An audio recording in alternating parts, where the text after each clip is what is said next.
This is Atomic Shinobi, and today I'm going to narrate fifth and final part of What If Naruto Was Trained by a Legendary Samurai. If you enjoyed this video, please like, share, and subscribe to this channel. Now, wasting no more time, let's start the story. Jiraiya Baka. What the hell is going on here? Who is this brat and why is he asking me to return to Konoha?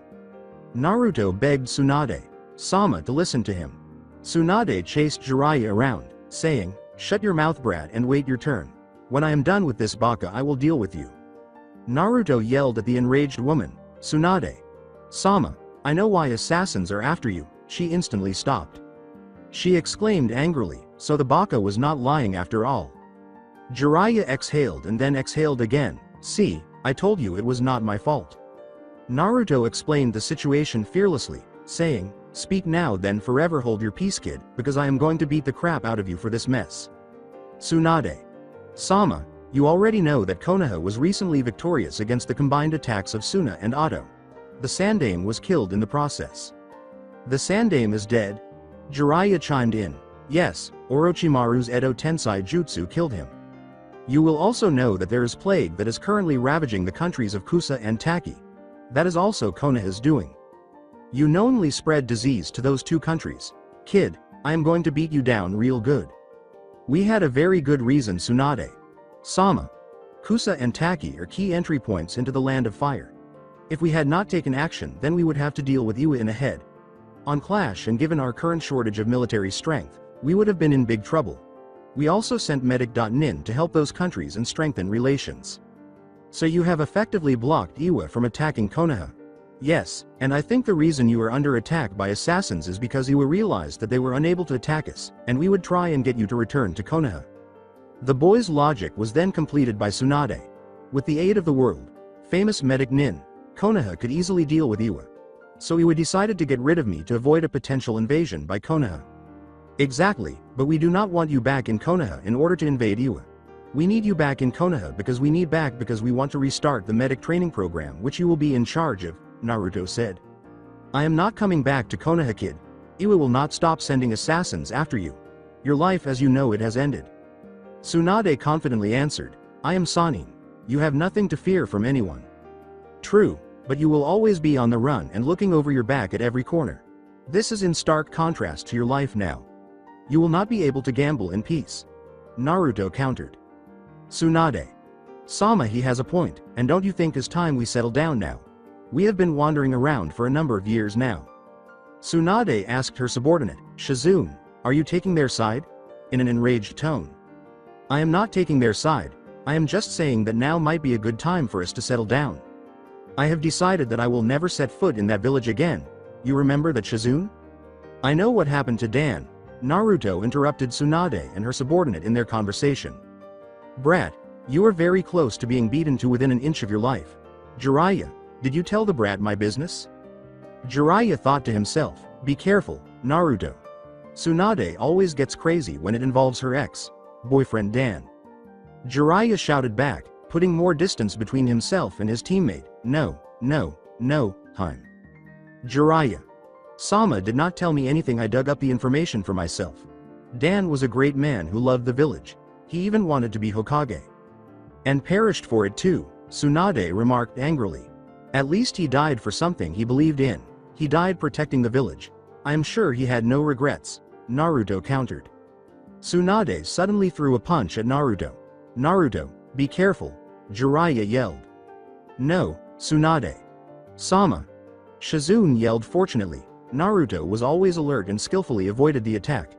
Naruto's brutal training with Mayushi and his run-ins with Itachi and Kisame had made him accustomed to facing strong opponents, so he did not panic under attack. Tsunade's powerful attack was enough to send him flying across the area and crashing into some nearby bushes. However, Tsunade was blinded by rage and could not hear their pleas. Heim, are you dead? With a tone of irritation, Jiraiya yelled at Tsunade. Naruto. Shizune yelled as she dashed to Naruto's assistance. The boy struggled to stand again, blood streaming from his nose and multiple broken ribs, but he said, I am fine, Shizune-san, that hit was not enough to kill me. I can feel the pain in your attacks, pain born of rage and fear, Naruto said. Kid, are you attempting to analyze me like a Sanin? No, I'm just telling it like it is, Naruto answered. Don't push her, Naruto, Jiraiya issued a warning. Leave this place, Jiraiya. Sama. Naruto answered in a tone that hinted at anger. I am not afraid of this weak coward who hides behind the great name of the Sannin. Kid, please do not pressurize me any longer. Naruto approached the enraged Sannin fearlessly and said, Tsunade. Sama, you heard me. You are a coward who is fleeing from her pain. The title of legendary Sannin is not yours. Naruto said, keeping his distance from Tsunade even though her lethal fists were now within reach. Tsunade punched Naruto in the face and remarked, Kid, you know nothing of my pain or my loss. I am the Kyuubi no Yoko's container. The village avoided me because I am a continual symbol of their suffering. I've been alone for the most of my life. I lost my parents when I was a small child, I failed at being a shinobi, and I lost Sandaime. Gigi, one of the two people who gave a damn about me, in the fight against Suna and Otto. There were moments when I wanted to end my life in order to get away from the suffering and loneliness. As Naruto went on talking, Tsunade's eyes were wide open and her fists were only an inch from the boy's face. Watching in silent amazement at the exchange between Naruto and Tsunade were Jiraiya and Shizune. But in spite of everything, I continued to live, I persisted and never gave up. The villagers no longer avoid me, and I am no longer alone. I've located another Gigi, and I'm training day and night to build up my strength so I can defend the village. I call you a coward for that reason. Even though I'm not as strong as you are, I never gave up on myself, in contrast to you. You are oblivious to the wider picture because you are so consumed by your fear and rage at losing your love. You are missing the tree and the entire forest because your attention is solely on the leaf. Whoa, kid, what are you talking about? Tsunade, gasping and sharply, questioned. The village as a whole needs you, but you are only thinking about the leaf, Dan. Even though you were unable to save Dan, there are a lot of other residents of the village who could use your abilities. Tsunade retorted solemnly, all that village brings is death for me and my loved ones. Death is a part of life, and you of all people should know this. Konoha shinobi, fighting against all odds, fought and died for the village in the recently concluded battle. They triumphed in spite of overwhelming odds, but Tsunade Sama had to sacrifice mothers, fathers, brothers, sisters, aunts, uncles, lovers, and best friends. Everyone has experienced the loss of a loved one, and many of them likely witnessed the death of their loved one in front of them. The world continues, and what you went through is not unusual. Tsunade. Sama, stop running. Your village needs you. Can you really face Dan the way you do now when you die? Dan gave his life in battle for the village he loved. How did you proceed? Do you tell him that you tried to gamble away your suffering or that you fled like a coward after his death? Will you keep using your cowardice to disrespect their memory, their sacrifice, and the village they fought and died to protect? Naruto uttered in a somber yet reserved voice. What Naruto said deeply affected Tsunade. I am a coward, Dan, Nawaki. I fled the village you adored and gave my life to save? Will you? Once more, Naruto inquired, Tsunade, the village needs you. Will you still abandon the place that was so important to your beloved? Naruto restated himself. Who is this child, Jiraiya? Tsunade inquired in a tone that hinted at resignation. He is Uzumaki Naruto, the young man who Sarutobi Sensei entrusted the future to.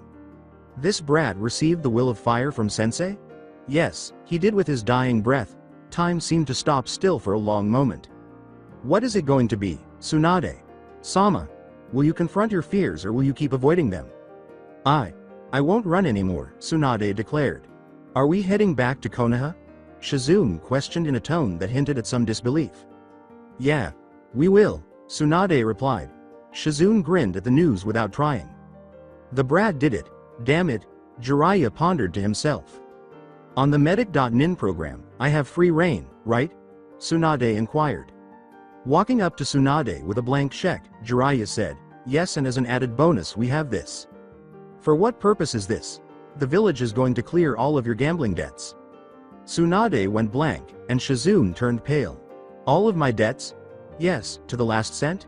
Are you sure about this, Jiraiya? Sama? Shizune questioned, earning her mentor's death glare in return. Indeed. The council was persuaded by Naruto that it was worthwhile.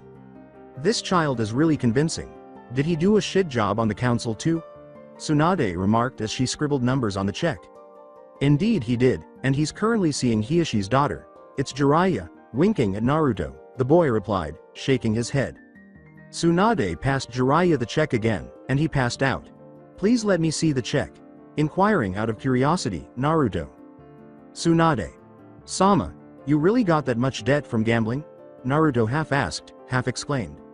She's referred to as the legendary sucker. Shizune gave her another death glare when she said that. It is too late for you to back out of this agreement now, Tsunade stated in a serious manner. Tsunade. Sama, you are valuable beyond measure. You are truly valuable, Naruto answered. In Iwa presently, the Iwa Council was holding an emergency meeting to talk about the now widely circulated rumors of their purported attack on Kumo in the Shimo nation. Where on earth is this coming from now? We did not approve of any assaults on Kumo, a council member stated. What was a massive Kumo force doing in Shimo country, furthermore? Another person inquired. If we look at a map of the elemental countries, the Kumo shinobi were heading straight for Konoha. The Tsuchikage then intervened. The timing of the attack was ideal since Konoha was vulnerable after losing a significant battle with two nations. Could Konoha be pulling this ruse? That's for sure, the Tsuchikage uttered. They were able to defeat Suna and Otto with great success. Then Kusa and Taki find themselves suddenly stricken with the plague. It is evident from closely examining the river patterns on the map that the river had to be redirected in order for the bodies to get to Kusa and Taki. We could have invaded Konoha if the rivers had not been redirected, as the bodies would not have made it to those two nations. So, is it possible that they decided to avert the attack because they thought Kumo would attack them? Inquired a councilman. Additionally, they would have pretended to be Iwa shinobi, which would have prompted Kumo to cancel the attack to find out what had transpired. In any event, a war between Iwa and Kumo would be very advantageous for Konoha. However, how can we establish that it was them? The evidence is, at most, circumstantial. I wonder if Kumo will accept that, stated an additional council member. Those who hug trees are quite cunning. After the Yondaime were defeated in the peace loving Sandaime were restored, we seriously underestimated their potential. We are completely paralyzed at the moment. The Tsuchikage uttered, we are fighting the plague, and now we have to deal with a possible war with a full-strength Kumo. Let's open up negotiations with Kumo concerning the incident and seek to resolve the situation. Hey, the council members uttered a single sentence. How will Tsuchikage Sama handle the rumors circulating in the village? One of the younger council members inquired. The people are demanding that Kumo face consequences. There are rumors that Kumo was en route to attack Iwa. That's ridiculous. Why would they attack Iwa instead of Konoha? A councilman inquired. Based on the reports, the rumor is that Kumo sees Iwa as the last remaining threat to becoming the #1 elemental village and are using this opportunity to take us out. Stop everyone and anyone who is distributing rumors, the Tsuchikage demanded. But sir, we can't do that. We'll have to make a lot of arrests, which will spark unrest in the community. Is it possible for us to at least identify and apprehend the rumor's originator? It's too late, the story has spread throughout the village, it will be impossible to pinpoint the source of the rumor. Oh my god. This is not at all going well. Let's begin talks with Kumo and work to keep the rumors to a minimum while we work to sort this mess out. In Kumo convened an emergency strategy meeting to address the issue at hand, just like Iwa had done. Why the hell did Iwa shinobi ambush us? There is no logic to this entire situation, the Raikage uttered. I think Konoha was involved in this mess, stated she, one of the Raikage's most reliable allies. What do you mean by that, she? How might Konoha be accountable? An additional council member inquired. Well, ever since the attack, I have been seriously considering who stands to gain the most from a conflict between Iwa and Kumo. And Konoha is the response. Darui said, that's right.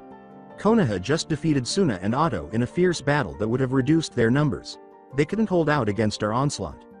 It's plausible, but the rumors around the village is that Iwa no longer sees Konoha as the strongest village and wanted to challenge us for the title of the strongest. That doesn't seem plausible given the information at hand. A senior council member stated, there is no way Iwa could be behind this when we consider how everything has happened so far. Konoha is well known for pulling off an incredible victory over Suna and Otto. What is more amazing, though, is the amount of planning that went into that fight. A plague strikes Kusa and Taki, which are known to be Iwa's entry points into Kumo, shortly after the battle. It made sense for us to attack Konoha at the time, and that is what we did. How appropriate was it that Iwa attacked us right before we were going to attack Konoha? So you're also claiming that Konoha is pulling this off as a ruse? The Raikage inquired. Yes, sir, their degree of preparation and forethought is remarkable. They would have needed to determine, among other things, how long it would take us to gather a sizable force, our possible attack route, and their potential escape route in order to carry out such an attack. Rumor has it that Uzumaki Naruto and Nara Shikamaru, two young people, designed Konoha's whole defense plan. During the fight against the Suna main army, the Naruto child even commanded an entire Konoha shinobi army. Stop raving about the opposition. How should we handle this circumstance? The Raikage, enraged at not being able to attack Konoha in its most vulnerable state, thundered in a tone of irritation. The accursed tree. Huggers narrowly escaped our grasp. How much longer must I wait before we can knock them down? Raikage. Sama, we have to take care of Iwa before we can mount an offensive against Konoha. We are unable to wage simultaneous war on two countries. Sending a delegation to negotiate with Iwa is what I suggest. As we speak, I have no doubt that they are reaching the same conclusion as us. We can take this chance to establish a short-term coalition with Iwa for the exclusive purpose of demolishing Konoha. We can establish the terms of a non-aggression pact and divide the spoils of their defeat equally between the two countries. In this manner, we can eradicate Konoha and make up for this fiasco. Do you really believe Iwa will work with us to destroy Konoha? I have no doubt about it. Konoha's deceit has hurt both of our nations. The counselor remarked, it will be sweet revenge and they won't know what hit them. All right, get in touch with Iwa and set up the talks. In the meantime, quickly mobilize the army. The Raikage gave his followers an order. But that plan was derailed when a messenger entered the room. Raikage. Sama, Iwa has requested a diplomatic meeting between our two nations to discuss recent events. Well, our work was simply made simpler. Let's go on with this show. The sooner we finish this, the sooner we can exact our revenge on Konoha. In the interim, after successfully persuading Tsunade to return home, Jiraiya and Naruto were on their way back to Konoha, where Tsunade and Shizune were questioning Naruto about various rumors she had heard about Konoha's exploits. However, during Tsunade's interrogation, Jiraiya received a message from one of his spies via a special messenger frog. Jiraiya created these special summoning seals that allowed his agents throughout the elemental nations to contact him whenever they obtained crucial information. Hello Jiraiya-san. It looks like one of your operatives in Kumo has obtained some important data. As he handed Jiraiya a scroll, the small frog said, he wanted me to pass this on to you. Naruto, it appears our calculations were accurate, Jiraiya said after opening the scroll and looking through its contents. Kumo is going to initiate contact with Iwa. How is Jiraiya doing? Tsunade inquired. We estimated that following the ambush on Kumo, Iwa and Kumo would soon realize there was a problem with the whole thing and would probably try to take action against us. Using Konoha as a double team is the best strategy for this. So, everyone prepared for this? May I ask? Shizune inquired. Yes, we based our plans on every possible worst case scenario and prepared countermeasures for each scenario, Naruto said. You guys created such long-term backup plans? With a voice full of shock, Shizune said. It is necessary if Konoha is to survive in its current state, Naruto. Are things that bad? Tsunade inquired. Indeed. We must make sure that our adversaries are unable to gain any kind of advantage over us because we suffered significant losses in the most recent battle. How are you going to proceed? Jiraiya. Tell Kakashi to move to phase 2 of the plan and relay the information you provided to him. The Hokage turned to face the frog. All right. Jiraiya, goodbye. What's phase 2? After the ambush, I ordered Kakashi's men to await further orders at an undisclosed location that is close to the most likely of the possible meeting points for the meeting with Iwa and Kumo. Are you saying that you have all figured out where Kumo and Iwa will meet? Tsunade questioned with a hint of incredulity. Technically, Tsunade. Sama is correct. Based on geographic location and climate, we determined the most likely meeting locations. They would prefer to get together in a place that is impartial and roughly halfway between each of their home countries. Since diplomats will be conducting the negotiations, hostile environments are probably to be avoided. That makes sense.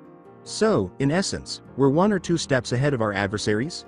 Tsunade inquired. Jiraiya responded, yes, we are, and we need to keep it that way. In Konoha, 2 days later, the council received excellent news when Jiraiya and Naruto returned to the village. Hokage. Sama, welcome back, and congrats on a job well done. As Jiraiya, Naruto, and Tsunade entered the council chamber, a council member said. Naruto and I have given the prodigal daughter of the Konoha back as I promised. From this point forward, she will have total authority over Konoha's medical program. Furthermore, please disclose that she reports only to me. Any criticisms? Jiraiya said in a commanding tone while looking directly at Danzo. Unsurprisingly, there were no objections. Now we have other urgent business to discuss. Homura asked, what urgent business? Kiri. Another council member questioned, why does Kiri have to do with us? Everything, Naruto said. We have successfully stalled Iwa and Kumo, now we need to find out what Kiri's intentions are. Kiri has been mired in a civil war for the past decade. They are in no position to be waging war, a council member said. That may be true, but we have no idea about their status, whether the civil war has ended or their military status. As of now, they're the only major country that we do not have intel on is Kiri, Naruto countered. All attempts to infiltrate Kiri have been unsuccessful. Their borders are too strong to infiltrate, our best spies have never even made it close to getting in, Danzo said. We have been trying to enter Kiri as an enemy, we need to enter as a potential friend, Naruto countered. Diplomacy will not work with Kiri. They're a very xenophobic bunch, Tsunade said. Well, I have something that they will definitely allow us in the country for. Danzo inquired, and what would that be? One of the 7 blades of the Mist Swordsman. Danzo asked in a tone that verged on anger, what? You are going to give away a powerful weapon to one of Konoha's enemies? It is the only way for Konoha to gather information about the Mist Country, Naruto countered. But Naruto, this is handing a significant advantage to enemies. Is there no other way? Hiyashi asked. This is best option, Hiyashi. Dono, should we hold our hand on the mist for a bit until we find a better solution to gathering information in their status as a threat? It is well known that the mist is currently going through a long civil war. They are unlikely to be a threat to us as they are. Akamichi Choza commented. Those reports are old, and we have no idea what is going on with the mist right now. However, I believe that our gesture will be well received by the mist. Tsunade questioned, what makes you think that, Naruto? Well, to start, I am sure that they would know about our battle with Suna and Ado as well as the ambush of the Kumo shinobi in Shimo country. The notion of Konoha bearing gifts will definitely pique their interest, even more so when they see the gifts that we bear. Additionally, since my clan homeland is part of Water Country, and the Uzumaki clan were very loyal servants of Water Country before the Great Wars. So having a descendant offering gifts will more than likely allow us into their country. So what makes you think that they will not just take the weapons and then turn against us, asked Inuzuka Sume. I believe that they will not do that for 2 main reasons. 1. Since they will be recovering from a civil war and given our recent exploits on the battlefield, they will not want to test us even though we have a smaller military capacity than they have. 2. Given the tensions among the other major nations, it makes no sense for them to announce themselves to world. It would be more advantageous to them to remain hidden from the other villages. This is their greatest strength. Right now we must find out as much as possible about the mist. They're the only country that we don't have up.to date information on, and that makes them a dangerous entity for us. Naruto added for effect. The boy is right, for years I have been trying to set up a spy network to no avail. This will be a great opportunity to gather information on the mist, Jiraiya stated. Yes, based on information it seems like a good move, but I am still wary about giving such powerful weapons back to our enemies, Homura said. I will authorize the mission Kiri. Organize and delegation of our best diplomats in order to open negotiations with Kiri, the Hokage said. Just as he concluded his proclamation, Kakashi came into the space. Mission completed, Hokage. Sama. Why are you late, Kakashi? You were supposed to return 3 days ago from the ambush mission? Asked Danzo. I was instructed by the Hokage for a supplementary task, Kakashi answered. Homura asked, a secondary mission? Yes, Jiraiya answered. On our way back, one of my spies reported that Kumo and Iwa were going to hold negotiations. I had already discussed secondary protocols with Kakashi in anticipation of such an event. I had them lay in wait at a secret location known only to me. Their job was to ambush the meeting and make it look as if negotiation failed and force Iwa and Kumo into a war. I trust that you did an excellent job, Kakashi. Yes, Hokage. Sama, I used the Sharingan wisely. Kumo and Iwa will now have to fight each other. The 2 that I managed to save should be informing their respective cages of the developments. All right, let's step up border patrols to make sure that no fighting crosses into the Land of Fire. In order to support our allies in defending their borders, we will also dispatch forces to them. Jiraiya stated, this will strengthen the buffer zone between us and our enemies and improve diplomatic relations. Thereby, a new conflict will be initiated, Tsunade remarked gravely. Indeed. It's the only way to guarantee Konoha's safety, Naruto chimed in. How ironic, thought Tsunade. 2 days earlier, the head of the Kumo delegation was now holding the floor as Iwa and Kumo representatives were locked in a diplomatic meeting over the suspicious ambush attempt on the Kumo shinobi. As you may have already realized based on the available evidence that both our nations are in this predicament due to the wily actions of our commonly hated enemy Konoha. But this time, they really underestimated. A military alliance and temporary non-aggression pact are what I would like. Let us unite our forces to bring Konoha to an end. We'll attack from the east, and he'll come from the north. It will be difficult for Konoha to contend with both the Kumo and Iwa armies at full strength. This sounds good, but how can Iwa be sure that the Kumo won't immediately violate the non-aggression agreement once the task is completed? It's not like Kumo has a reputation for keeping their word. An Iwa representative made a comment that caused the Kumo shinobi to become enraged. You have no right to say such things. That is the reality. A representative from Iwa made reference to the historic Hyuga incident when he said, "You pretended to be at peace with Konoha only to stab them in the back and almost started a war. Right now, let's not let previous transgressions get us down." That's not the main idea here. We have come to deal with Konoha alone. There shouldn't be an issue because we and Iwa don't argue. All we have to do is attack Konoha simultaneously and divide the spoils equally between the two of us. The Kumo representative gave an evil smirk and said, "Once the deed is done, we allow each other to safely retreat and hold a temporary non-aggression pact since it will take us each a while to sort out the great spoils we will gain once Konoha is destroyed." Okay, well, let us get down to the nitty-gritty on this. The sooner we can get revenge on Konoha the better, an Iwa delegate said. 10 guards guarded the building outside, 5 from each of the two nations, and they were on high alert during the inside negotiations, since it is customary for things to get heated at times. They've reached a consensus at last, an Iwa guard declared. Indeed, it appears that our temporary alliance will be focused on the destruction of Konoha. The shinobi world is an odd one. Today enemies, tomorrow allies. The Kumo shinobi remarked, "Yes, this is true, but I still don't trust you lot." Same, was the reply from Iwa guard, and they both started laughing at the irony. The guard noticed the variety of wildlife that was abundant in the area above them. The animals here are quite animated. It's very different from Iwa. Yes, it is. Though not as much as here, Kumo has an abundance of wildlife. Kakashi was standing next to a group of shinobi who were holding an unconscious teammate who soon woke up. Little did the two shinobi know that they were all being closely watched. Kakashi and his men had surreptitiously surrounded the building where the evil meeting was taking place, not too far from the meeting place. "Tammy, what did you learn?" I asked the member of the Yamanaka clan, Kakashi. The girl pointed to different locations on a map that was drawn way in advance of the meeting, saying, "There are 10 guards around the perimeter of the building at the following locations." In fact, it was one of many maps of potential locations of the potential meeting places for the anticipated meeting. The strategies that Naruto and Shikamaru put in place left no stone unturned and took precautions for every possible situation. Moreover, according to what I've heard, Iwa and Kumo intend to attack Konoha together. So in the end, they were correct. This is what it would truly come down to. We have a significant advantage over them in terms of planning and preparation, Kakashi thought. All right, now let's discuss the secondary protocol. Take out every guard and leave me with 2 dignitaries to play with. Yes, sir. The men gave their response and moved to take up their positions for the attack. 10 guards were present, and 3 Konoha shinobi were tasked with eliminating 1 guard each in a concerted attack. Kakashi surveyed each team, awaiting confirmation that they were prepared to attack, and then he raised his hands and began a 5-finger countdown, at which point each team swiftly descended on the unwary guards. The guards were ambushed while each was standing in their designated spot. One heard the sound of a Ken hitting the ground and rolling toward him. Ashish. T. Anbu. The man was about to yell when the explosion blew him up. Shit, there's an attack on us, another said, just as she was about to be quickly killed by another round of kunai.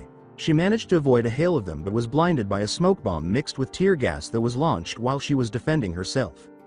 An Iwa shinobi attempted self-defense by enclosing himself in earthen armor. "Those damn bastards will never get through to me," he exclaimed, only to have his words regretted when he saw a lightning hand pierce through his chest. "What were you saying?"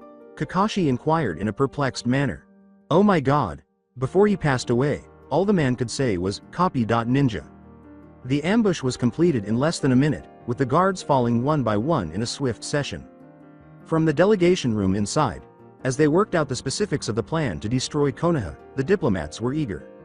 An Iwa representative declared, "With this, we will finally be rid of those tree huggers." A Kumo representative responded, "Yes, and we will finally be able to get revenge for their actions during the war." But the deafening sounds of battle outside dashed their thoughts and hopes of retribution. What in the world is happening? As soon as the loud noises subsided, a delegate asked. "Is it over?" inquired another as the room's door opened and Kakashi, covered in blood, was seen. "Yeah, for them it's over, but you have a lot more work ahead of you," Kakashi remarked, her Sharingan blazing. "You idiot. Konoha was the one all along. Yes, we consistently outpaced you guys by 5 steps. Is it really possible that we wouldn't expect something similar? Konoha's actions will not go unpunished," another delegate uttered angry words. "Yes, we definitely will," Kakashi answered. "Moreover, you all are going to ensure that we get away with it." One of the Konoha team members asked Kakashi, "Are we ready, sir?" "Sure, kill them all, but leave those 2 loudmouths alone. They'll act as our messengers. Remember to make it appear as though the negotiations failed. This will serve as the impetus for the conflict." "Yes, sir." The men spoke as they advanced on the unfortunate delegates. In Kumo, the messenger broke up the Raikage's council meeting. "Urgent report, same as before. The talks with Iwa broke down because they had betrayed us." "What?" The lone delegate entered, slick with blood. "Sama Raikage. The Iwa thugs betrayed us. They said that we had lied to them to gain the upper hand, just as we had with Konoha. They asserted that, unlike those Konoha dogs, they are not stupid and will not believe our lies. They referred to us as warring liars whose days of dominance are numbered. They declared war on us, Raikage. Sama," stated the delegate. "Would those fucking hard heads give us a piece? Then we'll show them just how powerful we are. Build an army and get ready for battle. We'll demonstrate to those jerks that we mean business." "Indeed, Raikage. Sama." The council gave a unified response. A scene like this was playing off in Iwa. Meeting Tsuchikage. "Sama. Following the breakdown of negotiations, Kumo attacked us. They said we were attempting to usurp their position as the strongest elemental nation. They claimed that we were planning a surprise attack on us and were using Konoha as justification. They're at war with us." "Oh, how cunning Kumo shinobi is. That's fine, they want to spar with Iwa then. Bring the army together," said the Tsuchikage. And Iwa and Kumo were at war with one blow. In the village of Hidden Mist, the delegation from Konoha was moving through the dense mist that characterized the land of mist. "There hasn't been much of a change in the mist," a Konoha delegate stated. The lead delegate remarked, "It would seem so, but we will not be sure until we actually make our way into the village." "How do you think the mist shinobi will react to us?" stated a junior delegate. The lead delegate remarked, "Most likely with great suspicion and scant regard. The mist are a very solitary group of shinobi. Every bit of information counts because it will be extremely difficult to extract it from them," the lead negotiator stated. The carriage was about to arrive at its destination when they noticed several mist shinobi standing in front of it. "Stop right away." One of the shinobi uttered harsh words. "Aha." The lead delegate stated quietly. "We are the representatives by the Hokage on the behalf of Konoha." The lead shinobi said, "Show use the official sealed invitation." The lead delegate gave the seal to the recipient and said, "Here you are, sir." After studying the seal for a moment or two to make sure it was genuine, the man motioned to his men, and a moment afterward the dense mist parted, revealing 10 or so shinobi encircling the carriage. "Men, you may now take a seat. Let them pass because they are clean." He gave the order to let the Konoha delegation enter the mist. One delegate remarked, "We weren't even aware that we were dead. As anticipated from the mist, but let's keep our mission in mind. Compile as much data as you can. Never allow anything escape your attention." "Hi, gentlemen. The village appears robust and alive. Not a shred of evidence suggests that a protracted civil war has taken place. They have totally changed their nation," the delegate said. "They have, indeed. For us, this information is quite useful. Continue observing and gathering data," the lead delegate advised. The delegation was taken by surprise when they were shown straight to the Mizukage without any time to rest. "Why aren't they escorting us to the dignitary's house or a hotel? They want us in and out of their country as fast as possible. Let's just follow the schedule. Remember what our main goal is." The boss uttered those words. They weren't in front of the Mizukage for very long. The Mizukage said matter of Factly, so you are the delegation that Konoha sent to figure out the mist intentions. Direct and concise, Mizukage. Sama. Good, I won't have it any other way, remarked the delegation chief from Konoha. The answer to your question is both yes and no. Yes and no? The Mizukage questioned sharply. Of course we'd like to know what the mists have in mind for Konoha. But no, it doesn't matter because Konoha can take care of herself regardless of your intentions. Lol. The Mizukage laughed, as did her council. What arrogance from a weakling country, a council member exclaimed. 2 countries that launched simultaneous attacks and were defeated by a supposedly weaker nation? Do you believe one country can defeat us if 2 allied nations cannot? The lead delegate silenced the council member with a firm yet inquisitive remark. Lol. This is fascinating. So, with the powerful mist, what does Konoha want? The Mizukage inquired. Not a thing. The lead delegate said, we just came to return a lost object, which caught the council's attention. What misplaced item? The lead delegate gave the Mizukage the twin fangs that Naruto had removed from the missing Nin Raiga during their ferocious battle, a wry smile on his face. They are the long lost swords of Kiba, a council member who was shocked said. All this time, it was in Konoha's possession. Why return a weapon this rare and potent? Another person inquired. These are being returned on the request on one Uzumaki Naruto. Naruto Uzumaki. That child, isn't he the one who led a Konoha defense force against Oto and Suna? Indeed. He successfully persuaded the Konoha Council to give the swords back to their rightful owners. He reminded them that the Uzumaki and the people of the water country had always been closely connected. It is only fitting that his clan's ancestral lands be returned to the water people. Is that all? So none of you are making any demands or anything, you're just passing this along? Curiously, another council member inquired. Indeed. That's all. That was this trip's main goal. What is that cunning youngster up to? Inquired a different council member. We are all aware that he and the Nara child planned the entire conflict Konoha was recently embroiled in. It'll be war if you include us in any of your devious plans. The Mist's chief council member issued a warning. The lead Konoha delegate responded coolly, not even fazed by the threat. And I assure you that Konoha will gladly meet you on the field of battle if you do wage war on us over a gesture of kindness. All right, now, with a wry smile of her own, the Mizukage said, let's not rush things. The Mist gladly accepts Konoha's generous offer and tell the Uzumaki that he has honored his clan and he is free to return to us if he so wishes. I will be sure to relay the message Mizukage, Sama. The Kage asked her shinobi to, please see them out, and he answered right away. Upon leaving the hallway, the Mizukage burst into giggles. Mizukage. Sama, what is it? You warn him that we will be drawn into their sinister plans, but their sinister plan already included getting this far. Their intention was to assess the condition of our village, and they were more than satisfied to be allowed inside, even for a short while. Therefore, they did not make any demands because they had already obtained what they desired, the enraged councilman growled. Lol.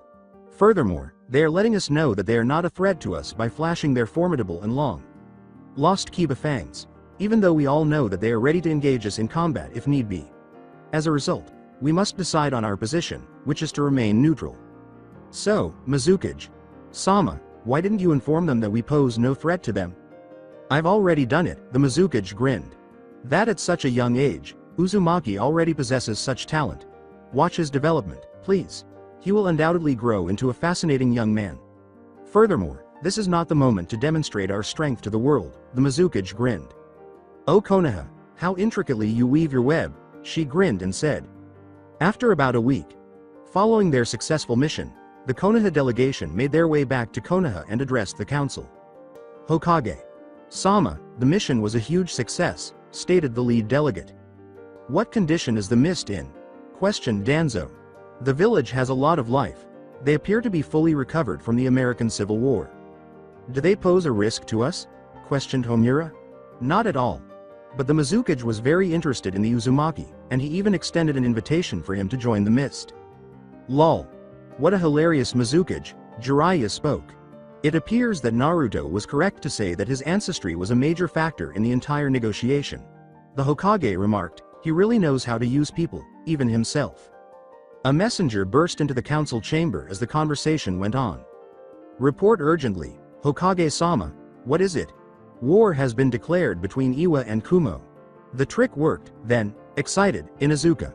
Sume uttered those words. Call an emergency strategy meeting with all Anbu captains who are available right away. We must impart to them the plan of deployment for the impending conflict. Hi, Hokage. Sama, Iwa and Kumo were at war with one another after falling for the devious plot orchestrated by Konoha, their shared enemy. The two generals were reviewing their respective battle reports as their armies advanced toward the final battleground. Kitsuchi. Sama, our spies have reported that the Kumo army is being led by a man named Darui. The army is advancing steadily the predicted battleground. They should be arriving tomorrow, the captain said. The commander of the Iwa asked, what of their numbers? The scout answered, they number about 10,000 men. We outnumber them by 2,000 men. Plus it seems both armies will be arriving around the same time, which means that the battle will begin the day after tomorrow. Kitsuchi replied. The commander said, what does the terrain look like?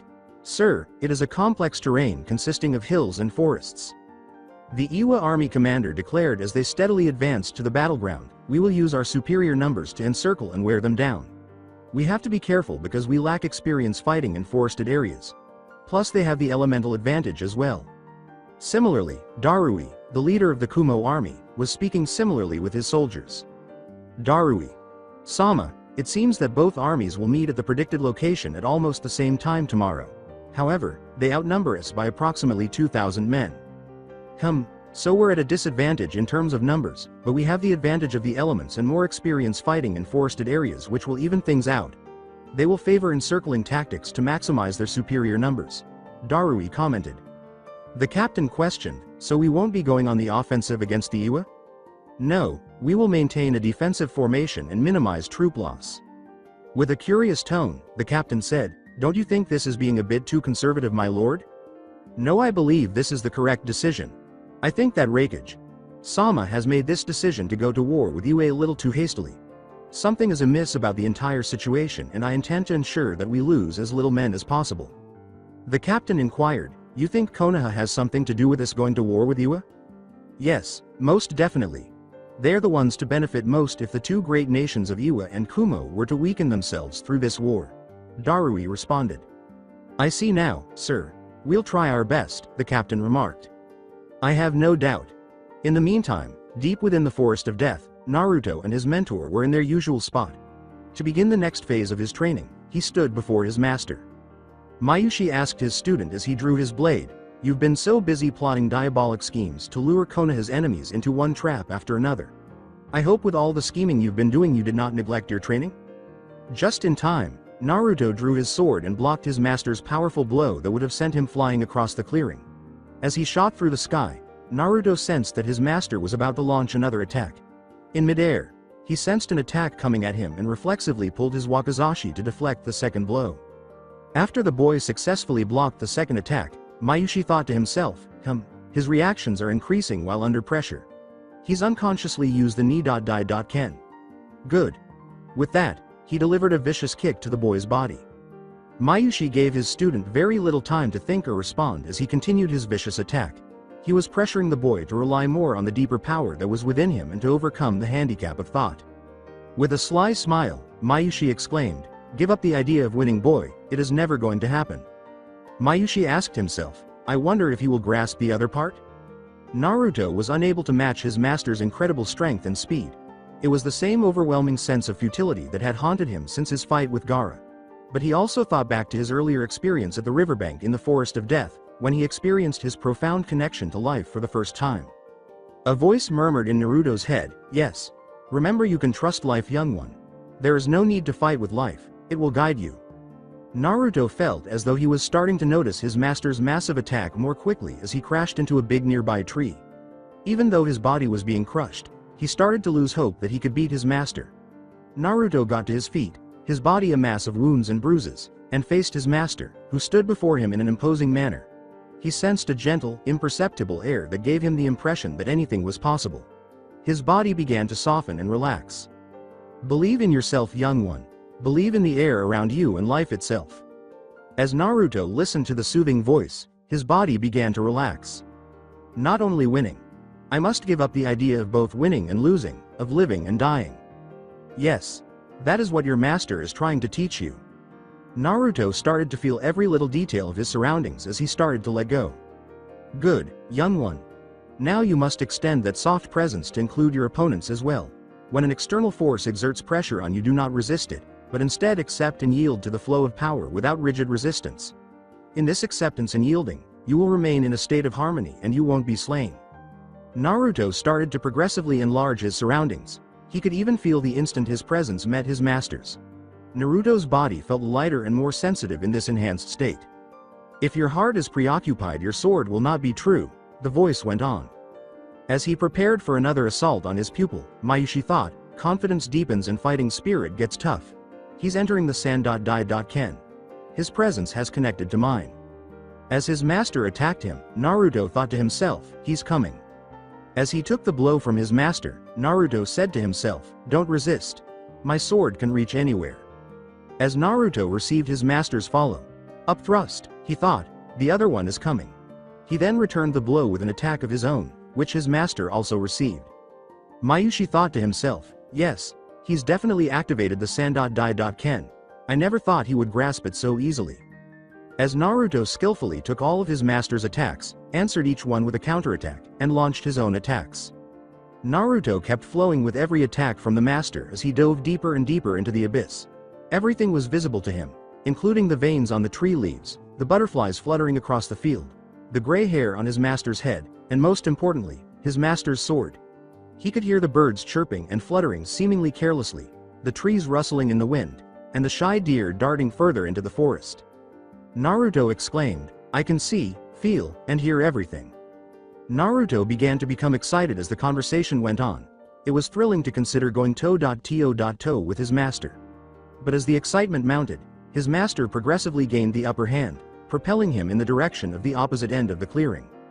As he approached his pupil, Mayushi remarked, you were doing fine until you started to think and be led by your emotions. Congratulations, you have begun to understand the essence of the San.Dai.Ken. The Ni.Dai.Ken basically focuses on internal power. The San.Dai.Ken begins the process of extending that energy, that power externally, and allows you to connect your environment, including people. That is why it is extremely difficult to catch high-level swordsmen off guard. Naruto answered, I experienced something similar when fighting Gaara. Yes, I know. I felt it when you entered that state. It was a beginning feeling. Now you have entered it at its deeper and fundamental level. However, you must remember that if your heart is preoccupied, your sword will not be true and you will be slain, Mayushi said to his student. Naruto inquired, how do you know those words? Mayushi answered, my master told me those words, just as he told you. When will I meet him? The elderly man answered, when the time is right and you are ready. You must approach your battles with calmness and equanimity. Don't get caught up in the emotional ride. Don't get caught up in the outcome, in winning and losing. Maintain your connection. Yes, sensei. I felt a deep connection to everything and somehow I felt as if my sword can reach anywhere. Yes. Once you are connected to life, the whole world opens up to you. It's then up to you to listen. Mayushi responded tersely. You are almost ready to take an important step in your training. However, for the time being, continue to work on maintaining that connection in everyday life.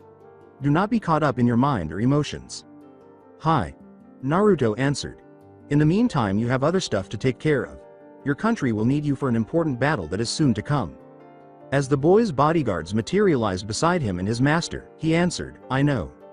Apologies, Mayushi. Don't know, but the Konoha Council has sent summons for Naruto.san. Give them hell, kid. Delve into and overcome the strife and bloodshed with your men, and the secrets of the battlefield and life will reveal themselves. The boy nodded to his teacher and said, yes, sensei, before walking away. A recognizable voice greeted Mayushi as she stood by herself in the forest of death clearing. You still haven't controlled that bloodthirsty side of you as yet, Mayushi-kun? You know I love a good, bloody power struggle, and there's nothing more thrilling than teetering on the brink of death. The voice warned, taking life is not a game, Mayushi. I am aware. Life is valuable, but it can only be fully understood by having a conversation with death, and there's no better place to have that conversation than the battlefield. With a smile, Mayushi inquired. The voice said, that is true, sort of. Now on to the other topic. Your student is developing at a rapid pace, young one. He is, indeed. He's come into the San.Dai.Ken already. I didn't anticipate seeing this much progress in a short amount of time. The moment is almost here where I have to let him go for a little while. He is going to be in grave danger at this time. He is not your typical youngster. That is accurate. However, releasing him is a prerequisite for his development and growth. He can only learn some things by persevering through numerous struggles involving life and death. Having the ability to use the San.Dai.Ken gives him the means to survive independently. The only way he can meet you and defeat the inner demon you have been repressing for so long is in that manner. Your wisdom has increased a lot in such a short period of time, Mayushi.kun. In the forest, Mayushi laughed to himself. I had a good teacher. In the interim, Kakashi and his men were deep in Konoha's forests, standing atop the biggest and most central hill, looking down on the surrounding forest of trees. The messenger said, Kakashi, Dono, the construction is almost complete. Sir, may I inquire why we are erecting a fort in close proximity to the location where Iwa and Kumo are scheduled to fight? Do we anticipate an invasion? A captain who was present inquired. Only, yes, was Kakashi's response. High Command at home has concluded that the conflict between Kumo and Iwa will lead to a coordinated assault against us. To slow them down, we have thus prepared these defensive fortifications. Slow them down? Can't we stop them? Questioned the captain. No, not just yet. The main goal is to delay them so that a specific event can occur, rather than necessarily stopping them completely. So we're struggling to hang on to a glimmer of hope? Questioned the captain. Not at all. If the event doesn't happen, our Cage and Council have undoubtedly already come up with a plan to destroy both armies. Still, this tactic will result in the fewest losses for us, Kakashi answered. Winning with few losses. How can we make a mistake? Kakashi inquired of his commanders. Nobody was able to refute it, 1 week prior to the pivotal conflict. The mastermind behind this deadly struggle was deftly planning his next calculated move. The Hokage's assistant said as she left the room, Hokage. Sama, all members of the council are present and accounted for. Please begin at your leisure. The Hokage occupied the head seat at the council table, which was centered by an enormous, intricate map of the elemental nations. Iwa and Kumo have, as everyone knows, accepted the bait and entered the war. We now need to get ready for the moment when they will realize our ruse and turn their knives on us. Hokage. Sama, we currently do not have the manpower to deal with yet another combined assault from enemy countries. Inuzuka Sume said. That is accurate, yes. Although we haven't recovered completely from our fight with Suna and Otto, Jiraiya retorted, we more than make up for any troop shortage in terms of military precision. As a result, we are able to take advantage of the most minute of changes that take place in the overall scheme of things. No matter how powerful your army or great their number, if the enemy consistently beats you on key strategic maneuvers, then all your power is rendered useless, Shikaku said. Having said that, it won't take long for the Cages of Kumo and Iwa to recognize that they have been tricked and that something is wrong. All those in attendance agreed with the statement. Now we have to start preparing for that eventuality. Where are his men, Kakashi? They will be essential to our defensive efforts and ought to have returned by now, Danzo questioned. They have no intention of going back to Konoha anytime soon. The Hokage stated, their mission is to prevent the eventual combined forces of Iwa and Kumo from invading Konoha too deeply. With so few men, how are they going to accomplish that? Inoichi inquired. Jiraiya remarked, with reinforcements from Konoha of course. We will be hard-pressed to send a significant number of men without compromising the security of the village, Kaharu stated. There is a great strategic advantage where Kakashi Dono is stationed, so we don't need to send too many men to reinforce. As a result, he requires few soldiers to repel the two armies, Shikamaru retorted. Boy, don't play around, with a firm tone, Danzo stated. I am not Danzo. Dono, Shikamaru shot back, gesturing to the elemental nation map that was in front of them.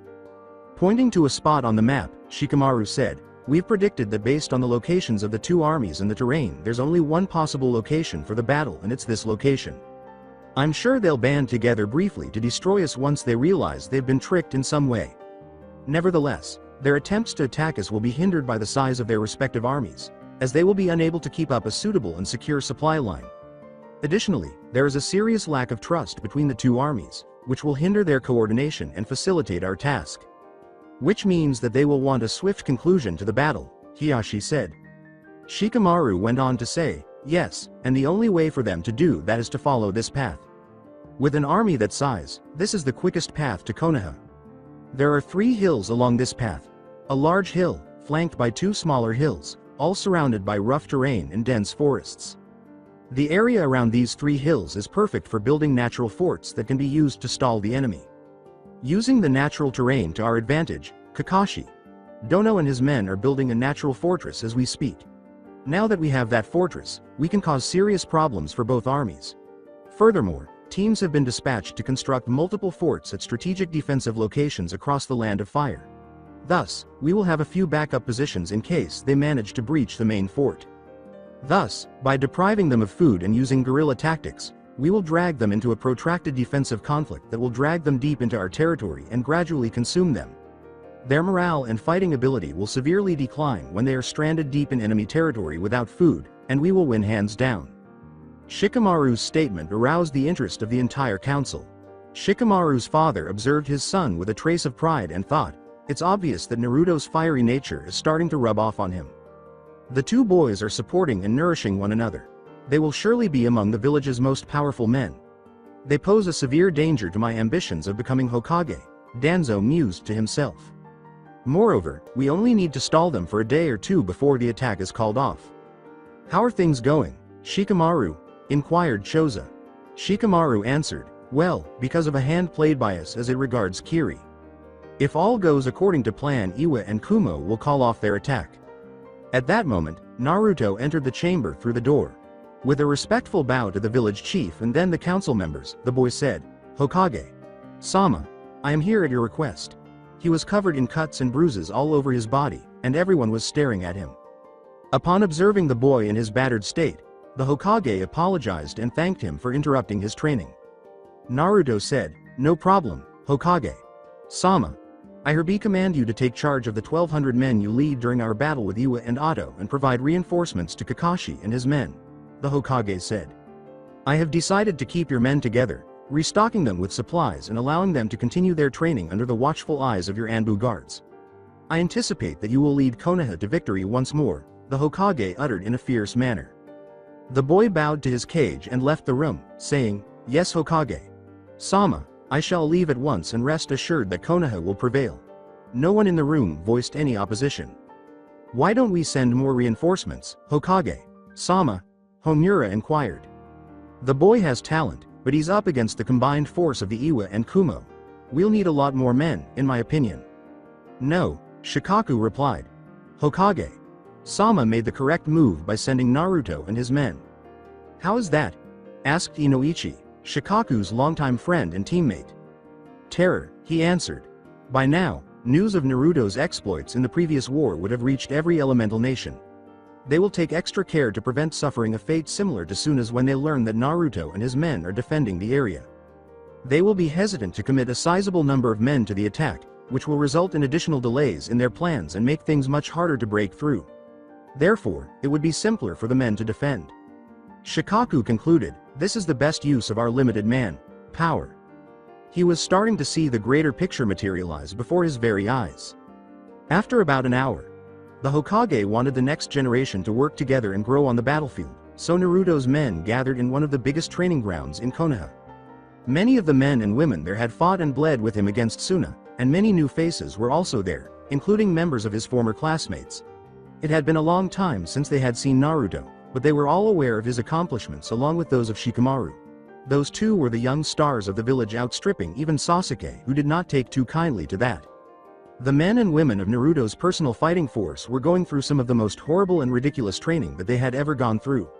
In one instance, they were going up against 5 opponents one for over a week without food or rest. Needless to say, Sasuke enjoyed the intense training among all the rookies. The newcomers to Naruto's group were pretty shocked by what they witnessed. The men and women who served under Naruto and who will experience life under his command have grown extremely strong and cohesive, despite the fact that the Anbu commanders and Jonin captains brought them to the verge of death without showing any remorse or mercy. Now that they were all standing and waiting for their leader, they didn't have to wait long for him to arrive. Naruto was surrounded by his Anbu commanders and Jonin captains as he stood on an elevated platform. Naruto-san, we've been training these men since the battle with Suna and Otto under the orders of the Hokage, Tiger said. I'm grateful. I believe the Hokage has something to say, declared Naruto as he fixed his intense gaze on the fighters in front of him. What? A few of the shinobi in attendance inquired. Soon after, the Hokage and several shinobi showed up, and each and every one of them bowed to their respective cage. The entire group obeyed the Hokage's command to raise your heads, everyone. The cage motioned for men to begin passing out packets to everyone in attendance, saying, "Before your young commander speaks, I have something to give to you all." The packets were an all-black outfit with a red Konoha leaf symbol on the back. The former Sannin claimed, "I kept this group of shinobi intact and training together for one purpose: to become the symbol of Konoha's military might. Our great nation faces daunting challenges with enemies at our doorstep at every turn. This group, led by its young commander, proved to our enemies that Konoha is still a formidable foe to contend with in our battle against Suna and Oto. I really don't want them to forget that." The voice of the cage roared. "You'll turn into a weapon that decimates our adversaries and a shield that wards off harm. Let this new uniform serve as a representation of everything that Konoha should be afraid of." The men and women in attendance roared with approval at his statement. This is not in line with the traditional definition of a shinobi, who is a shadow. But sometimes the enemy needs to know when their time to die is running out. Do not misunderstand. You will now rank as the elemental nation's greatest adversary. They'll try to destroy you so they can destroy the nation's will, but that won't happen. We're not going to break. We're not going to be destroyed. The people in attendance let out another loud roar as the cage raised his fist in response. Then, turning to face Naruto, he spoke. "They're all yours now, Naruto." "Hi, Hokage. Sama," was the boy's reply before he said anything else. "Let this blade now smear our enemy's blood all over the ground." Hooray! With their battle spirit at its peak, the shinobi started to yell. As for Kakashi and his men in the interim, Kakashi. Dono, 300 men have arrived as reinforcements from the various construction sites around the country. 350 men in total now, the captain declared. "We will be receiving additional reinforcements from Konoha as well," Kakashi replied. Kakashi. Dono, based on the reinforcements we recently received, I assume the other forts are finished? Indeed. High Command is turning Konoha into a nightmare for our adversaries in terms of defense. We shall simply retreat to the other forts and carry out the entire procedure there if we are unable to hold out. They are more vulnerable to ambushes and guerrilla warfare the farther they have penetrated into our territory. They will undoubtedly target the supply routes that supply their respective armies as well. Thus, even with so few men, we'll be able to hold off the two armies," Kakashi declared to the astounded men and women in his immediate vicinity. The degree of military strategy on display here is astounding. Excitedly, one of the present Jin said. "Not even during the Third World War have I ever been part of such complicated military maneuvers." Kakashi inquired, "You seem really pumped up for the big fight?" The Jonin answered, "I don't think I am the only one." The rest of the men have gotten a boost in confidence when they heard that multiple forts are going up throughout the land, a captain said. Kakashi. "Dono, our reinforcements are here and they are being led by Uzumaki Naruto," a scout said. Kakashi said, "That's not too surprising. What a strong fighting spirit being emitted from Naruto and his men," Kakashi thought. The scout answered, "I think this will surprise you." Was Kakashi's reply. Not too long after, Naruto showed up leading the men he had commanded, many of whom had accompanied him in the fight against Oto and Suna. Kakashi was taken aback upon encountering Naruto and a sizable group of shinobi, all of whom were clad in black uniforms. "I see your men got new uniforms," Naruto answered, courtesy the Hokage. "Is he attempting to make a statement?" Kakashi inquired. "Yes, and we intend to do just that. I am sure you will. You are free to do as you wish, Naruto. I know you and your men are very capable. I have 350 men that I will use to defend the central hill. I leave you in charge of defending the two hills on the flanks," Kakashi replied. "Yes, sir. I will leave 200 men as reinforcements with you and I will send 500 to each hill.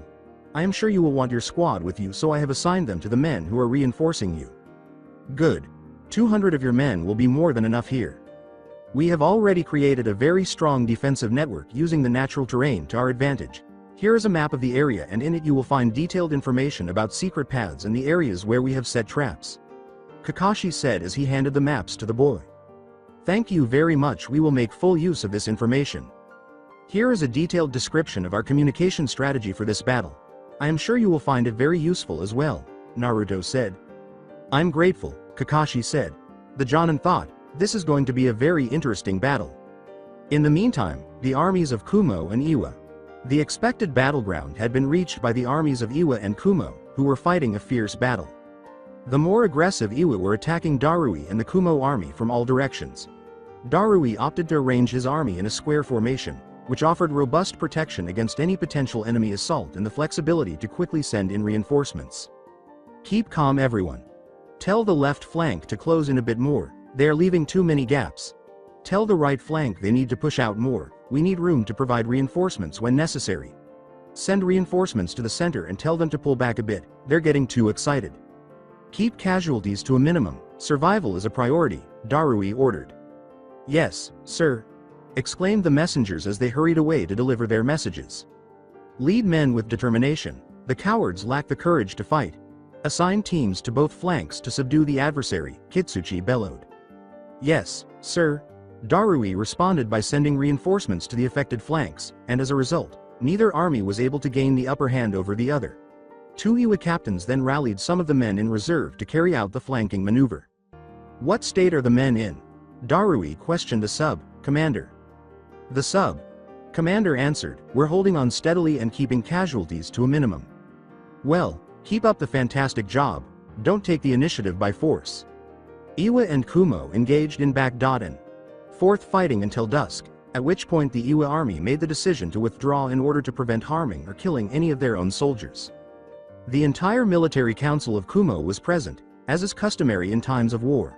None of the members were permitted to leave the chambers unless absolutely necessary, and the Raikage stood looking out of his tower, nestled atop the highest mountain in the village, contemplating the war that his country was currently engaged in. The messenger said, Raikage, Sama reports from the first day of battle are in. Go ahead. Our army has made contact with the Iwa and has been fighting for the entire day. Both armies have retreated for the evening to avoid unnecessary casualties. A council member inquired, how did we fare? Darui took up a very defensive position and kept casualties to an absolute minimum. But aren't the weather and topography to our advantage? Inquired a different council member. Iwa could have been stopped with ease. When Darui chooses to defend rather than attack, it indicates that he has realized something is amiss and is unwilling to put his troops in danger. Was there something I missed? As the Raikage pondered the peculiar behavior of one of his most dependable subordinates, he thought to himself. Is Konoha's war against Iwa just another ruse? Out loud questioned the Raikage. The entire council was rocked by the news that another messenger suddenly burst into the room. Quick update, Raikage. Sama, stated the messenger. What is it?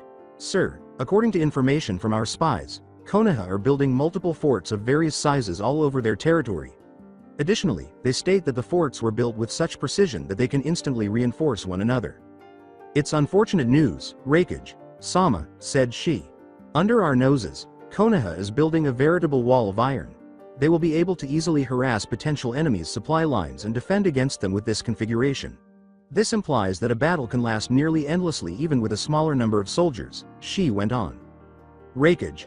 Sama, I am still of the firm belief that Konoha is responsible for the predicament we are in right now. One of the very few voices opposing the idea of going to war with Iwa was that of the young, extremely intelligent shinobi. They eventually discovered that he was wearing a powerful genjutsu when I examined the report from the diplomat who had returned from the disastrous meeting. But when the genjutsu was removed, all traces of the meeting vanished from his memory. The person who used the genjutsu was well versed in its application. However, how could they have been aware of the precise location of the covert meeting? A council member inquired. She remarked, they would have predicted it.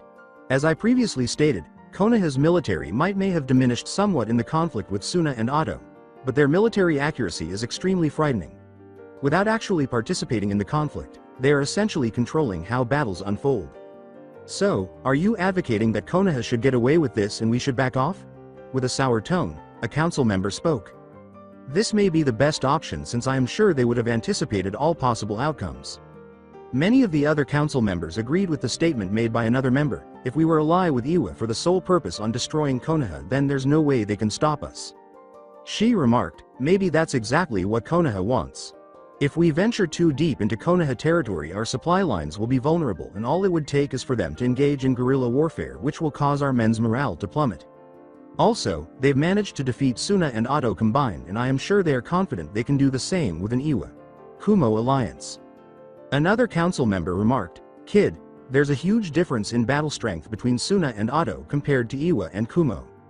All I'm trying to convey is that Konoha should not be taken lightly. Clearly, using military force alone won't suffice to deal with them. Kid, watch what you say. We're not beginners here. A council member shot back, saying, all of us are veterans of the last 3 shinobi world wars. Sir, I meant no offense, I just have a really uneasy feeling about this entire situation. At this point, the Raikage made the decision to step in. The Raikage bellowed, all right everyone, enough of the bickering. It's fairly obvious now that Konoha has something to do with this battle and they want to whittle down the power of both us and Iwa to stave off attacks from us. The question is, should we retreat and leave things as they are, or should we suggest attacking Konoha with Iwa and erasing them from the map? One council member stated, we can never leave things as they are Raikage. Sama, especially when there's a weakened Konoha to be taken, to which the other council members all nodded in agreement. The robust Kumo leader remarked, I was thinking the same thing. Letting Konoha off the hook now would make it nearly impossible to defeat them in the future, if what the she said is accurate.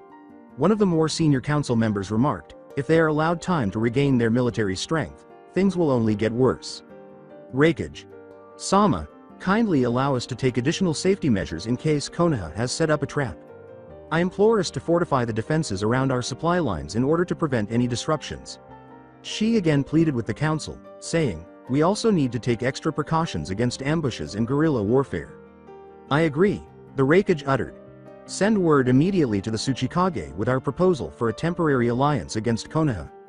Yes, sir, the whole council exclaimed at once.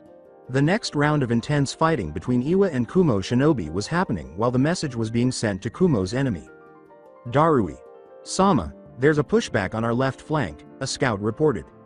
Meet some of our reserve men to support the center, and send reinforcements to the left flank. At all costs, we have to protect the core of our army. Darui remarked quietly. What's the status of the right flank? They're enduring fairly well. They're adding more defensive cover by taking advantage of the topography. Alright. Deploy 3 platoons to the enemy's right flank. That ought to provide the defenders with some additional breathing room. From Iwa's perspective. Oh my god, why are you stupid people unable to breach this barrier of defense? The captain questioned in an irritated manner, we outnumber the enemy. Sir, they are taking advantage of the topography. Despite our numerical advantage, we are unable to overcome, as stated by a scout. Maintain the assault and send some more scouts to locate any weak points in their defensive set. Up, Kitsuchi said. While the Iwa men were fighting the Kumo shinobi in a fierce battle, their cage learned of some crucial information that would put an immediate stop to the fighting. In Iwa awaiting the news of the fight with the Kumo, the Tsuchikage and his council were waiting in their tower. The messenger said, Tsuchikage. Sama, a report from the battlefield. Go on, sir, we are in a deadlock with the Kumo who have assumed a very strong defensive position. The cage remarked, that is strange of the Kumo. Who's in charge of their army? A fellow by the name of Darui. The leader with the vertical challenge said, ah, I see. Tsuchikage. Sama. What is it? The Raikage is right. Handman is Darui. He is a capable and powerful fighter. Kitsuchi will not have an easy time in this battle, the Tsuchikage remarked, chuckling a little. Should we send more men to reinforce the position? Inquired a different council member. No, Kitsuchi will be fine, but it will be a very frustrating experience for him. A second messenger entered to provide an update as the cage was wrapping up his remarks. I have 2 urgent reports, my lord, stated the messenger. Speak up quickly. My lord, we have received reports that Konoha is building numerous forts across the Land of Fire. Forts? One of the council members said, that is a rather extreme defensive strategy? Not really, they are short on military strength, so defense is the best option at this point in time.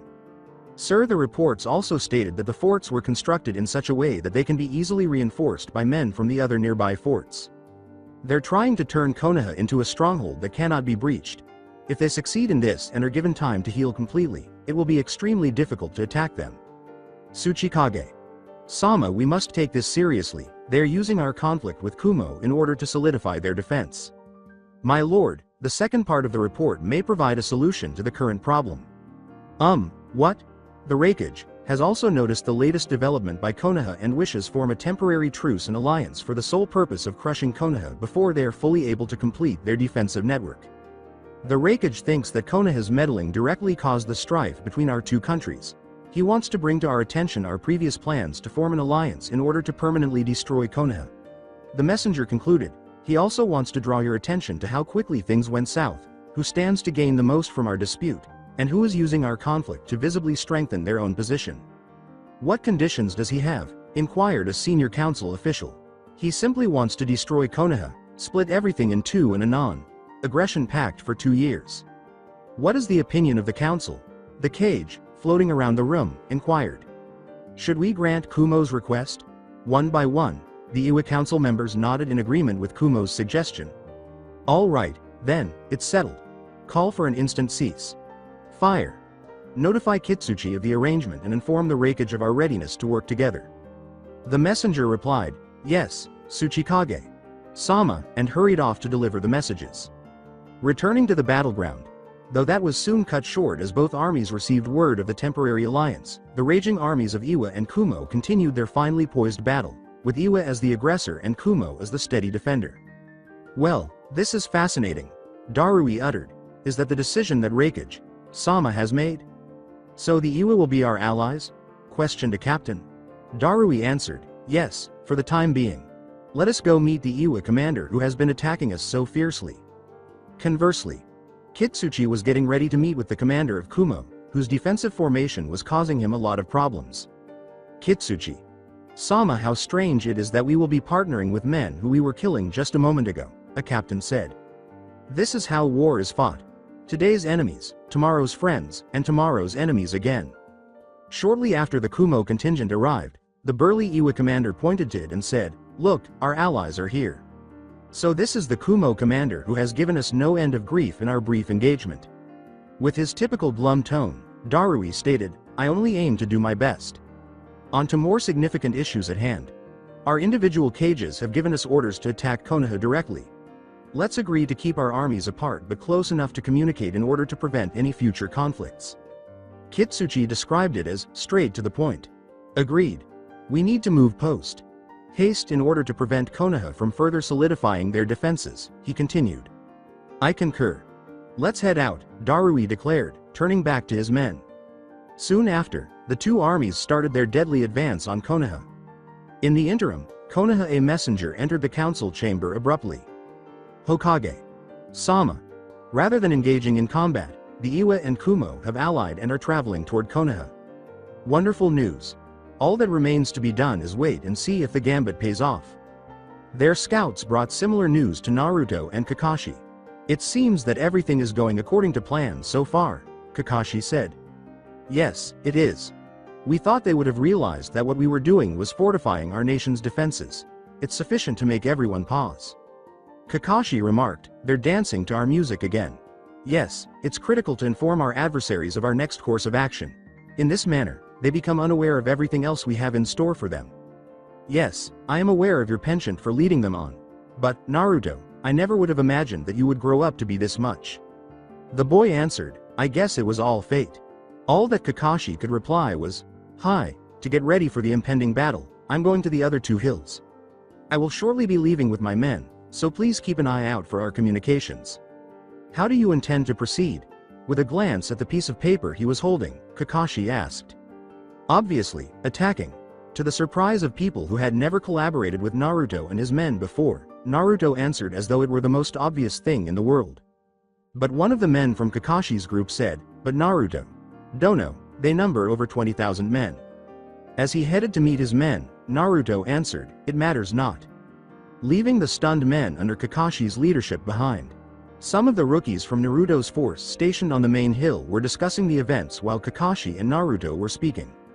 I heard that Iwa and Kumo have teamed up against us, Ino said. That is accurate, indeed.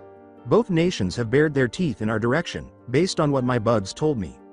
In such small numbers, can we really defeat Iwa and Kumo? A rookie who went unidentified asked. You do realize that Suna and Otto outnumbered us? And we were still the winners? A veteran of Naruto's force raised his voice.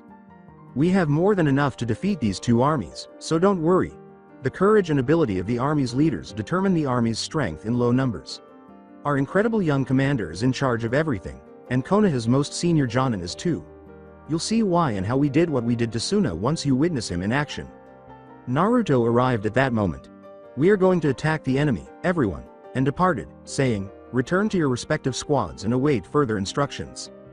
As he left for his post, the seasoned shinobi remarked, "Oh boy, things are going to get interesting." The combined armies of Iwa and Kumo were moving toward Konoha the following day. Kitsuchi and Darui were very worried because, despite marching all day, none of their respective scouts returned with any reports about their enemy. As a result, they were lacking vital intelligence that would have guided their advance in enemy territory. This caused both armies to assume extremely defensive formations, to the point where one would think they were on the defensive, but it was the right move, as they were soon met with a barrage of relentless attacks. Behind the corresponding armies. "I believe that in this fight, we were the aggressors? Isn't our defensive formation quite so tight?" Inquire with the Kumo shinobi. "It goes beyond the fact that we are in hostile territory. Have you failed to notice that since we departed to take on Konoha, we have not received a scouting report?" "Now that I think about it, that is accurate," the shinobi uttered. "This indicates that we are in the dark about the enemy's activities.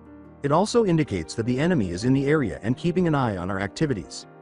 However, they are powerless against an army that size." Another spoke in a haughty tone, "They can't defeat us in a straight up fight." When they heard a voice nearby, they were all taken aback. "The men and women of Konoha are experts at forest warfare. Why fight you guys face.to? Face? Naruto was perched atop one of the forest's numerous towering trees. "Check out the trees. It is a child." Another person pointed up at Naruto and said. Similar scenes were being played out near the rear of the Iwa army. Loud explosions reverberated throughout the forest. So much so that Kakashi and his men could hear the sounds and see the smoke rising in the distance. Shortly after, a shower of explosive kunai rained down from the dense forest into the mass of enemy Kumo shinobi. The Jonin said in a very cool manner, "So the enemy is not too far away. They truly launched an assault on the armies," said one of the men serving under his command. "Are they deranged?" Another person expressed shock, to which Kakashi responded. "That's how they engage in combat. Even in the face of a far larger army, they remain unfazed. The most skilled fighting force in Konoha is emerging right before our eyes." "Elite compared to the Anbu?" questioned one of Kakashi's men's rookies. "Anbu are selected by the cage and serve in a variety of capacities both inside and outside the village. Here, we are seeing something entirely different. The men of Naruto are supposed to represent our strength. They don't require to be kept secret. Conversely, they must be made known." Loud explosions echoed behind the armies of the Jonin as he concluded his statement, and shortly after, two distant locations displayed green and yellow smoke signals. "We have our work cut out for us," Kakashi remarked. "Green means 11,000, and yellow means 9,000, 20,000 men."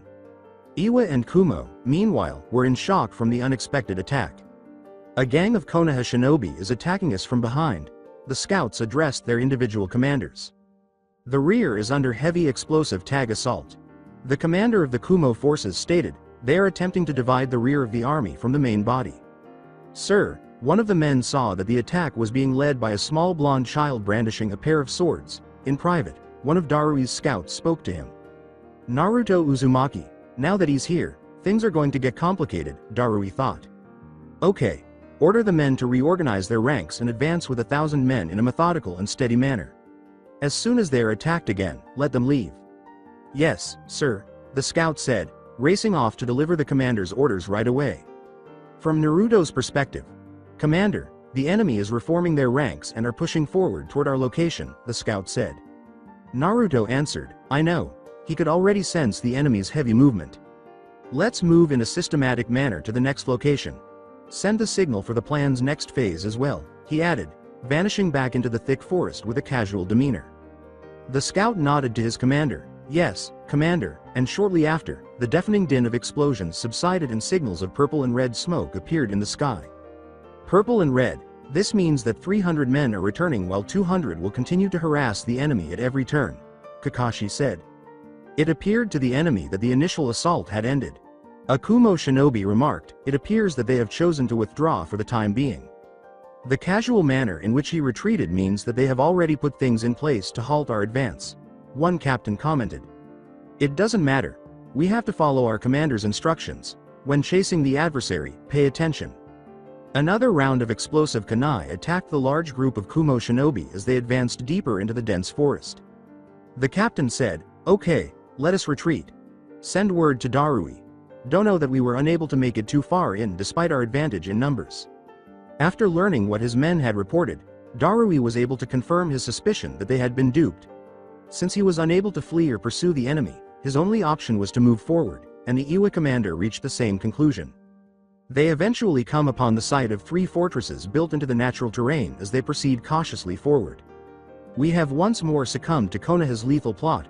They were aware that we would arrive and take this particular route. Only the course we were to follow could have allowed them to erect such a formidable defense, Darui thought to himself as he observed the enormous barrier in front of them. There is no way we will be able to reach Konoha without getting through that quickly, Kitsuchi said. Then there is the problem that they employ guerrilla tactics are of the highest level, Darui said. What a dangerous predicament to be in. Without a doubt, we would face fierce opposition if we attempted to withdraw. Our morale will quickly decline and our supply lines will be seriously threatened. In a situation like this, there is only one thing to do. Not too long afterward, the scouts sent a report to both men. Leaders. White Fang of Konoha defends the biggest hill. Kitsuchi spoke up, his loud voice resonating throughout the forest. We can only attack the enemy at this point. Just as Kitsuchi concluded his speech, the armies of Kumo and Iwa noticed a massive Konoha flag flown high atop the biggest hill. Both of them could plainly see the renowned opponent's face as their arms extended, ready to strike. To the land of fire, welcome. I hope your visit is short and violent, Kakashi uttered. Not long after, the sun was obscured by a hail of explosive kunai, turning the sky above Kakashi pitch black. To all of you, immediately go on the defensive. Together, Darui and Kitsuchi exclaimed. The area was rocked by explosions to such an extent that the people of Konoha could hear and feel them. Oh my, there, things are getting really explosive, Mayushi remarked, chuckling. Indeed. Prove to them the power of Konoha, the Hokage remarked as he peered up at the massive smoke clouds atop his tower in the distance. In the misty land. As the Mizukage and her council were debating what was happening between Iwa and Kumo, a messenger suddenly barged into the room bearing a critical report. Mizukage. Sama, Iwa and Kumo have teamed up and attacked Konoha together. Is that accurate? With a smile on her face, she answered. Yes, they are deep within Konoha's territory, but it seems that they are being held in check at one of the defensive locations set up by Konoha. The council was rocked by the announcement made by the Mizukage. Reassemble an army of 8,000 soldiers, we charge right into Kumo. How dare I? The council erupted in unison, saying. How are we going to say no to this generous gift from Konoha? It was her response. Mizukage. Sama, what are you talking about? Questioned a senior council member. Do you recall when the diplomatic delegation from Konoha came to visit us? Yes, the council member questioned sharply. What specific item did they give back to us? Kumo Arashi. But what does that have to do with? The senior council member finally understood what his cage was attempting to convey to him at that precise moment. Kumo. Somehow, those bastards were aware that this would occur. Yes, the blades were a chance for us to demonstrate our strength as well as a gift of reconciliation. Kumo has made a huge mistake and is now easily captured, stated an additional council member. We now have the chance to defeat Kumo thanks to Konoha, stated an additional council member. And that is the true meaning behind the return of the blades. It is the present that never stops. With a smile, the Mizukage spoke. Kumo was completely taken aback as the army of the mist entered the battle in stealth. The Raikage and his council were now reviewing the many reports of the continuous fighting between Konoha and the combined forces of Kumo and Iwa. The news was anything but good.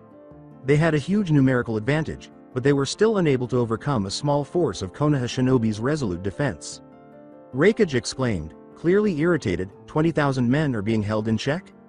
What the hell are they doing over there?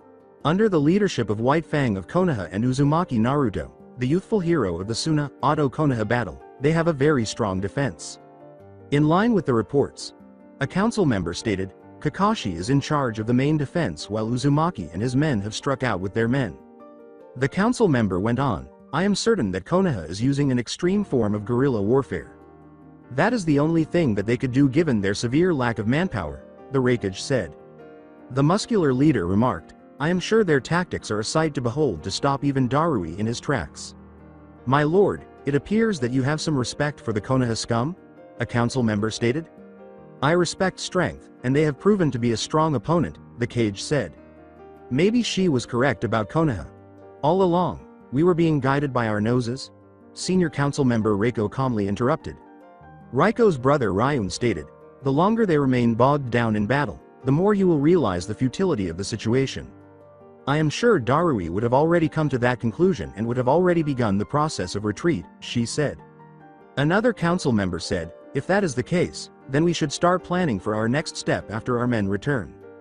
The Raikage was unusually quiet after his first outburst, betraying his racing instincts, honed from countless battles in the front lines for Kumo, that warned of an impending threat while the council debated what to do next.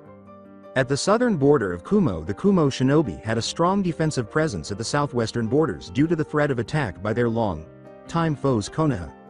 At the same time, they had a comparatively weaker military presence at their southeastern border that faced the mist.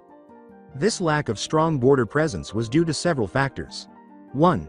It was well known that the mist was locked in a bloody civil war that had greatly destabilized the country. This meant that even though the country was one of the great elemental villages, it was too busy dealing with its own internal strife to pose a threat to the remaining villages. 2. Because of the village's location off of the mainland, it was easy to defend and hard to attack. Therefore, in order to stage an attack on the country, the enemy nation would need to traverse the dangerous sea leading to Kirigakure. The land-based nations did not have the naval skills necessary to launch a full-scale attack on the mist without the mist knowing well beforehand. So it was unfeasible to attack the mist simply because the other nations lacked the naval capacity and skill to pull off such an invasion. Thus, although they had their fair share of conflict with the other elemental nations, the location and civil unrest rendered them a relatively harmless superpower, until now. The level of inactivity at Kumo's southeastern border was so great that the Kumo shinobi started referring to guard duty at the border as vacation time. But this time, the vacation would end abruptly and violently. As he smoked a cigarette and relaxed at his post overlooking the usually placid ocean, one of the Kumo shinobi noticed what appeared to be ship silhouettes. The shinobi muttered, as he stood up to get a better look at the images in the horizon. As the ships approached, he could see a thick mist rolling in from the distance and approaching quickly, but before the unfortunate shinobi realized that Kumo was being attacked, the entire area was covered in mist, and every Kumo shinobi on guard was dead. The mist then dissipated, revealing the entire Kiri force on Kumo soil, with the Mizukage leading the large force. "You have not guarded your border for years." With a sardonic smile, the Mizukage remarked, "Too bad this is coming back to bite you in the ass, Kumo. Go inside, sweep, do not pause, and do not murder civilians." With her hands extended and pointing inland, the Mizukage gave the command, "Push all civilians towards the capital." As waves of mist shinobi flooded inland towards the Kumo capital, unleashing chaos across the entire country, "I Mizukage Sama," was the chorus. Back in the capital of Kumo, the capital was soon informed of the mist's attack. "Sama Raikage, now the mist is attacking us. They are moving fiercely in the direction of our city after breaching our border defenses." "What?" The whole room erupted in laughter. "Get the rest of our army together. I'll personally lead them into battle." The Raikage spoke up without pausing. "So the mist have bared their fangs at us at such a time," Ryun said. Reiko, Ryan's brother, said, "We have left ourselves wide open for attack." They showed absolutely no indication that they were planning an attack. She stated, "It appears that their internal conflict has been settled." "I'm coming with you, Raikage Sama," declared the perceptive young shinobi. The muscular Cage responded, "Know your input has been helpful thus far, and perhaps things would have turned out differently if the council had paid attention to you. After I return from driving out the invaders, please continue to assess the situation and provide me with a thorough report," the Raikage ordered. "Everyone else, don't be harsh with the child. Talent is not correlated with age." "Indeed, Raikage Sama," they uttered simultaneously. The emergency siren was blaring throughout the village. People were scrambling for cover in their homes and shops as the remaining Kumo shinobi directed them in an orderly manner, and not too long after the Raikage stood before about 4,000 Kumo shinobi, representing the bulk of the nation's defensive forces. Kumo's shinobi. The mist dogs have the audacity to bare their fangs in the face of our magnificent nation. The village was shaken by the powerful voice of the Cage. "These beasts will be driven out by us. We'll make them regret coming onto our territory. The invaders must perish," yelled a shinobi. And before long the whole army could hear its chorus. "The invaders must perish. The invaders must perish. The invaders must perish." The Raikage expressed his satisfaction with his army's improved morale. "We advance." The mist, led by their Cage, were tearing across the land of lightning as the Raikage and his army moved quickly toward the conflict. Mizukage Sama, another mid sized village has fallen to us. All right, let's continue until we get to the Kumo capital region. Then and only then will we be able to deal them a fatal blow. The scout said, "As you command, my lord," and vanished to deliver the orders to the remaining members of the Mist Army. The Mizukage looked around at the carnage and death all around her and said, "Did you really think that we, the Mist, would let you walk out of your village alone and get away with it? How stupid." As her shinobi wreaked massive havoc throughout Kumo, she uttered these words. All the other countries except Konoha were shocked to learn of the Mist's attack on Kumo. The messenger, Hokage Sama, burst into the room. The messenger stated, clearly surprised, "The Mist launched the attack on Konoha. Our plan worked." "So it did indeed work," Shoza uttered. "Well, I'll pay the price." Additionally, Inuzuka Sume responded. Then, just as quickly, another scout stormed into the council chamber, shocking the council with yet another unexpected development. "Oh lord, Suna has launched an attack on Iwa." "What?" The council as a whole erupted in protest. Their forces are being personally led by the new Kazekage. "The new Kazekage is who?" Inquiring in a curious tone, Jiraiya. "The Desert Gara." "Wahahaha." The Hokage let out a loud laugh. Nara Shikaku remarked, "Well, this is a rather pleasant surprise." "That's correct, Shikamaru." "Difficult," Shikamaru answered. "They really kept a tight lid on the news of the appointment of the new Kage," he commented. "They probably wanted to stabilize the country first after their battle with us," Shikaku added. "Still, with Suna, we have gained an extremely powerful ally. The bond between our nations will be particularly strong because of his and Naruto's relatively close relationship, according to Jiraiya." Amidst the commotion, one individual raised their hand and made an extremely peculiar request. Shikamaru. "Hokage Sama. To everyone's surprise, I ask for 5 squads of medic ninja and a supply of rations." This Shikamaru, what does it mean? Did his father Shikaku ask?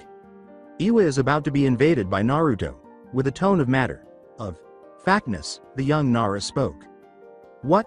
With utter surprise, the other council members all yelled. In a composed voice, the Hokage asked, "Please explain, Shikamaru." "Yes, sir," the youthful shinobi answered. "When the combined armies hear of the attack, they will undoubtedly retreat in order to return to defend their homeland. Because they have been hoarding strength for so long, the Mist is more than capable of taking on Kumo by themselves. The Mist will undoubtedly not lose to Kumo given the injuries we would have inflicted on the invading armies and the inevitably low levels of fatigue the Kumo army would have by now. Suna, on the other hand, will not be able to withstand the full force of an Iwa attack because they inflicted severe injuries on us during the previous war. Particularly now that they are short on personnel. Naruto knows this and will attack the Iwa in order to support Suna." "I see." The Hokage pondered the information and remarked, "We cannot let Suna fall either. We are currently stretched for manpower as it is. I will send another 1,000 shinobi as support if I grant your request. The 2 commanders will be Kakashi and Naruto, and you will collaborate with Naruto and his soldiers as usual." The Hokage declared, "We will also send out extra teams to secure our borders," in a commanding voice. "Hey. Salutations, Hokage Sama." After saying that, Shikamaru left the room. At the Iwa border. To that extent, Iwa was far more prepared than Kumo in dealing with an invading force. In contrast to Kumo, which left one of its borders comparatively undefended, the Iwa harbored no such unguardedness with regard to the Iwa Suna border, which was heavily defended even though Iwa had launched a full-scale attack on Konoha in concert with Kumo. When the winds picked up, the guard patrol, which was made up of the standard 3. Ninja cell, was at work at the Iwa Suna border. The Iwa Chunin team was not the most formidable combat unit, but they were very good scouts and trackers. On this specific day, the scouting party noticed an unusual vibe in the area while on patrol. "Izumi, there seems to be a problem," the captain of the squad stated. "Scan the area for any enemy presence." "Hey." The kunoichi uttered those words as he looked around. "We are being attacked, Captain. I smell a lot of enemy shinobi around." Shock is evident in their wide, open eyes. "How many?" It's difficult to estimate their size, but it appears that the sand has gathered the majority of its army. They also share a large chakra signature. Could this be the Kazekage? The captain stated, "Let's sound the alarm in either case." The Iwa scouting party stopped and started surveying the area, and as soon as Gaara saw the kunoichi scanning the area, he knew that they would be discovered. On the other end, the new Kazekage, Gaara, stood a distance away from the Iwa border. waiting for the right opportunity to attack. They were quietly observing the Iwa scouting party to move off before they launched their sneak attack. However, what they wished did not happen. One Suna scout said, Cage. Sama, it seems we have been detected by the scouting party. Large force is much more difficult to conceal than a smaller one, Gara said. The young Cage declared, we shall commence the attack immediately, as he leapt up onto a tuft of sand and called out a loud tidal wave of sand that rushed violently towards the Iwa border wall. Gosh, we can't get away from that attack. Take up defensive stances. As he raised a red signal flare, the captain spoke.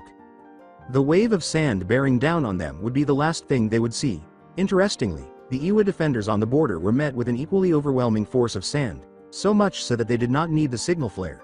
Unlike the scouting party, the wall defenders had ample opportunity to sound the alarm before they were submerged in the sea of sand. Let's give it our all and hit the Iwa. We won't leave Konoha to fight this war by herself. Gara spoke in his typically stoic tone. Hey, Cage.san. Case. The shinobi roared as they surged ahead of the tidal wave that was covering them. The news of Suna's unexpected attack sent the Iwa council into disarray. Those bastards from Suna. I believed Konoha had severely weakened them in their previous battle, right? It seems that they have gained a renewed strength through their new Cage, the Tsuchikage said. That Gara child. One of the other elders remarked, it appears that his is determined to atone for the mess that the previous Cage got them into. The aged Cage quickly flew out of the room, saying, assemble 5,000 shinobi. I shall go out and teach this neophyte Cage and those weak Suna shinobi a lesson. With the forces of Kumo and Iwa, when the defending Konoha shinobi launched deadly accurate attacks that severely disrupted the movement of the attacking shinobi, the armies of Kumo and Iwa were pinned down by their superior ranged units, and by the time the men reached the top of the fortification, they would be easy pickings for the remaining defending shinobi. Both armies stood just outside the range of the defending Konoha shinobi's ranged attackers. Sat in the middle of his men's defensive formation was Darui, the leader of the Kumo shinobi, who knew what needed to be done, that there was only one choice. Commander, there is too much coordination in their attacks. Neither their strategies nor their fort contain any vulnerabilities that we could exploit. I worry that we will remain here as sitting ducks if we do not take action. Darui remained silent while he considered what choice to make. Commander, I understand what's on your mind. For the rest of us to escape this death trap, the sacrifice has to be made. The Konoha shinobi can simply launch a protracted defensive siege and won't be able to break through their formidable defense. Not to mention that we haven't been able to get close to that damned kid and his men, who have been harassing us the entire time. Who would have thought that the kid was actually as good as the rumors indicated, a Kumo captain said. Indeed. Darui stated in a serious voice, the sacrifice has to be made. And it's true. The rumors are true. Despite having fewer soldiers, Konoha has a very high fighting capability. We cannot all survive this situation, so you must live and inform our Cage of this information. The Kumo Force's commander commanded, tell the Raikage about our sacrifice when you get back to Kumo. He was only a chunin when the Third Shinobi World War broke out, a war that resulted in an almost constant succession of battles that were rapidly depleting the manpower of every nation involved. The large contingent of Kumo shinobi were caught in a dire situation where they were trapped by a massive army of 10,000 enemy shinobi.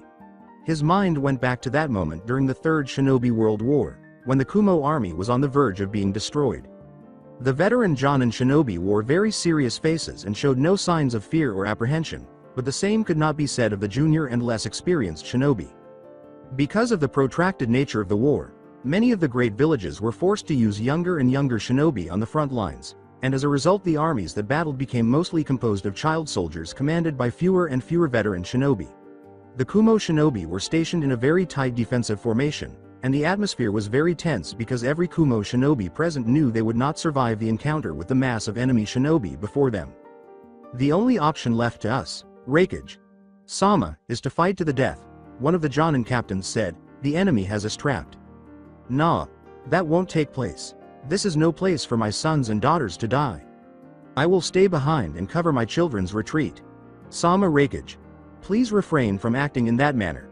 I'll stick around and battle you. With tears in his eyes, a young and remarkably emotional Darui declared, we will all stay and fight with you.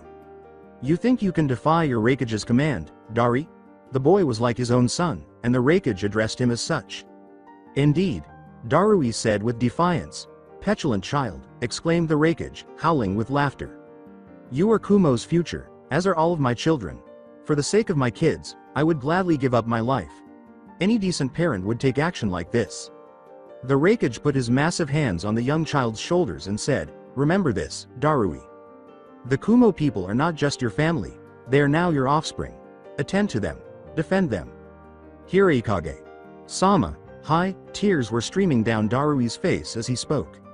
"You have to go now, along with everyone else. Not much time remains," the cage remarked. The Raikage was engulfed in an enormous and abnormally thick cloud of lightning as he approached the group of enemy shinobi. With a final glance back, he grinned and spoke. "Kumo, long live," and vanished. A short while later, large groups of shinobi were observed being tossed around like rag dolls. "Kumo, long live, Kumo, long live," the shinobi yelled as they gradually withdrew until Darui was the only shinobi left. Finally bidding his cage farewell, the young Chunin said, "Goodbye Raikage. Sama and long live Kumo." After many days of fierce fighting, the Raikage was said to have not given up even a single step and to have suffered no physical wounds from the 10,000 enemy shinobi. Tiredness claimed his life, returning to Kumo's current situation. "Commander, will you not be coming back?" questioned a lieutenant. "Nah." With his resolve strengthened by memory of his cage's last moments and words, Darui spoke in a firm tone. "My dear family is all of you. I refuse to allow my siblings to perish needlessly in an unfavorable circumstance," he declared. "I'll take care of your retreat," with a voice full of conviction, he said. "Commissioner, stop," exclaimed one of the captains. Specifically, the shinobi was one of Maki, Darui's closest and most reliable friends. "Brother, you cannot pass away here. That moment is exactly like it was then, but now you are the one giving your life to save everyone else." "I would gladly give my life to protect all of you. You know this, Maki," Darui curtly replied. At that moment, a scout returned to the central formation bearing a pressing message that would only expedite his decision-making. "Darui. Dono. The mist is attacking Kumo." "What?" Darui uttered those words, clearly displaying alarm on his face. "Kumo has been overrun by 8,000 mist shinobi under the command of the Mizukage. We sent our army deep into Konoha territory, and it seems that the mist have taken advantage of that. Some of our surviving shinobi have been gathered by Raikage Sama, and they are going to drive the mist out of Kumo. Maki. Now take the men and leave. Our men will be necessary to help Raikage Sama and Kumo repel the mist." "Hey, brother, we'll see each other in the next life," Maki uttered. "Kumo, long live," as his children, comrades, men, and subordinates withdrew, Darui answered. As for Kakashi in the interim, "Kakashi. Dono, the Kumo are getting ready to go back." Meanwhile, another significant report was received. The rearguard is gathering, and the others are forming a retreat formation. Kakashi. Dono. After the mist invaded Kumo, the Raikage captured a few of the remaining Kumo shinobi and advanced to confront the intruders. Kakashi calmly processed all of the information that was being received from the various battlegrounds and asked, "What of the Iwa?" "They are still well dug in and holding firm. Some sections are making gradual advances and it will only be a matter of time before they reach the hill," another scout said. "You shouldn't worry about them," Kakashi remarked. "Once Kumo retreats, Iwa will have their flanks exposed. This will cause them to lose morale and the will to fight. It will not be long before they are forced to retreat as well." Once more, Kakashi inquired, "What is going with Naruto's other men?" "Sir, they are still wreaking havoc on the Kumo shinobi's flanks. Despite being outnumbered, Naruto and his companions have the Kumo firmly on the defensive, preventing any kind of penetration by the enemy shinobi. Naruto and his men in tow. Young commander, the Kumo shinobi is firmly under control by our men. They are, however, preparing for a peaceful withdrawal rather than making any more progress." The scout stated, "A rearguard is forming up to cover their retreat." Naruto pondered, "So, the mist has accepted our generous gift to them. Additionally, we've learned that Suna surprised you with an attack. Their new case cage is leading them? So Gaara is now the case cage? This greatly simplifies matters. Should we move on to the next stage of our plan now?" "Sure. Let the other men know what to do. After Kumo retreats, we will address the unaccommodating Iwa. The moment we drive Iwa out of our house, Suna will require our assistance." "Hi Naruto. Dono." Alongside the Iwa, it was not long before Kitsuchi and the Iwa army realized that Kumo was getting ready to retreat. "What the hell are those Kumo dogs up to?" a captain from Iwa stated. We couldn't trust them, as I knew. They're just going to abandon us in this mess, high and dry, stated another Iwa shinobi. The Iwa army commander was the only shinobi among the Iwa ranks who maintained composure in the face of chaos. Does anyone know why Kumo is pulling back? He inquired. Something is off here, Commander. Are you not concerned that Kumo is abandoning us? No, you shouldn't be concerned. Such a small group of Konoha shinobi will never be able to breach our defensive formation because we still have a huge numerical advantage. At best, the most they could resort to guerrilla tactics, he said. But would their Konoha headquarters not provide them with support? Just then, an Iwa scout arrived with an urgent report. No, Konoha is too short on manpower to send too many shinobi. Kitsuchi. Sama. Suna is attacking Iwa, and the mist is attacking Kumo. To everyone's surprise who was there. Tsuchikage Sama has gathered a force and is directly approaching the invaders from Suna. We were led into a trap, though he preferred to take on his enemies one-on-one in a dogfight. Kitsuchi had a very sharp eye for tactics and explained that the goal of this small Konoha force was to draw us deep into their territory so that the Mist and Suna could attack. We will also withdraw. Our lord will require our might to fend off that ambush. As a result, the Iwa started an orderly retreat that Konoha chose not to continue. Naruto and his companions. One of Naruto's scouts arrived as his men were crossing the Kumo, telling them that Suna had launched a surprise attack, which was causing the Iwa to retreat as well. Naruto pondered, so Gaara has shown his hand. He's the Kazekage as well, the tiger, masked Anbu declared. Yes, Naruto answered. But let's take care of the Kumo rearguard first, Naruto remarked as he walked up to the recently organized group. As they prepared for their last stand, Darui and the other Kumo shinobi maintained their defensive stance. Men of Kumo, do not be afraid. We give our lives to save our fellow villagers. We won't be ashamed when we die. Yeah. As Naruto and his men surrounded them, the other men spoke. Uzumaki Naruto, what are you waiting for? Standing atop a limb of one of Konoha's big trees, Naruto replied, nothing. Is this not true? That every second we spend here is an additional opportunity for the rest of your men to flee? Darui responded, yes, that is accurate. But why are you letting this happen? With a curious tone, he questioned. We made the decision to spend some time hanging out with you guys here. We intended to stay with you while your men withdrew. Wouldn't we want the best for you, would we? Naruto questioned in a sly manner. So, are you holding off on attacking Iwa then? Darui uttered. Naruto paused for a moment before responding, maybe. Undoubtedly, he replied with a menacing smile later. Dari thought to himself, what a terrifying young man. One of Naruto's scouts returned to report to him, saying, Sir, the Iwa have begun their retreat as well. Naruto answered, Good, farewell brave shinobi of Kumo. Guys, let's get out. Hey. The men uttered these words in unison before fading into the distance, leaving Darui and his men in a state of mild shock. Let's move out immediately and rejoin with the rest of the army, Darui said. We have more important things to deal with now. Naruto and his men were returning to Kakashi's position on the main hill, having left the Kumo rearguard off the hook. No doubt, Suna will be in trouble against a full-on assault by the Iwa since their fighting force is considerably smaller than ours, Naruto said. So we're going to help Suna? Anbu the bird, disguised, inquired. Commander, are you sure? The cat-masked Anbu remarked, I'm not sure Kakashi Dono will want to engage the Iwa with such a small force. No, Kakashi. Dono isn't coming along. Naruto stated, we're going to regroup at the main hill and take on the Iwa by ourselves. But Commander, is this really the best course of action? I know we are powerful. They all knew their commander was a little bit reckless, but this was pushing it, the bird. Masked Anbu asked with some concern. At all costs, we will attack and contain the Iwa army. With this battle, we cannot allow Suna to stand alone. In order to deflect their attention and power, we will compel them to divide their army, Naruto declared. One of the scouts responded, yes sir, and sent out a smoke signal to order the rest of Naruto's men to gather. It didn't take long for Kakashi and the majority of the surviving Konoha shinobi to gather with Naruto's entire group on the biggest hill. Naruto, you performed admirably as anticipated, Kakashi remarked.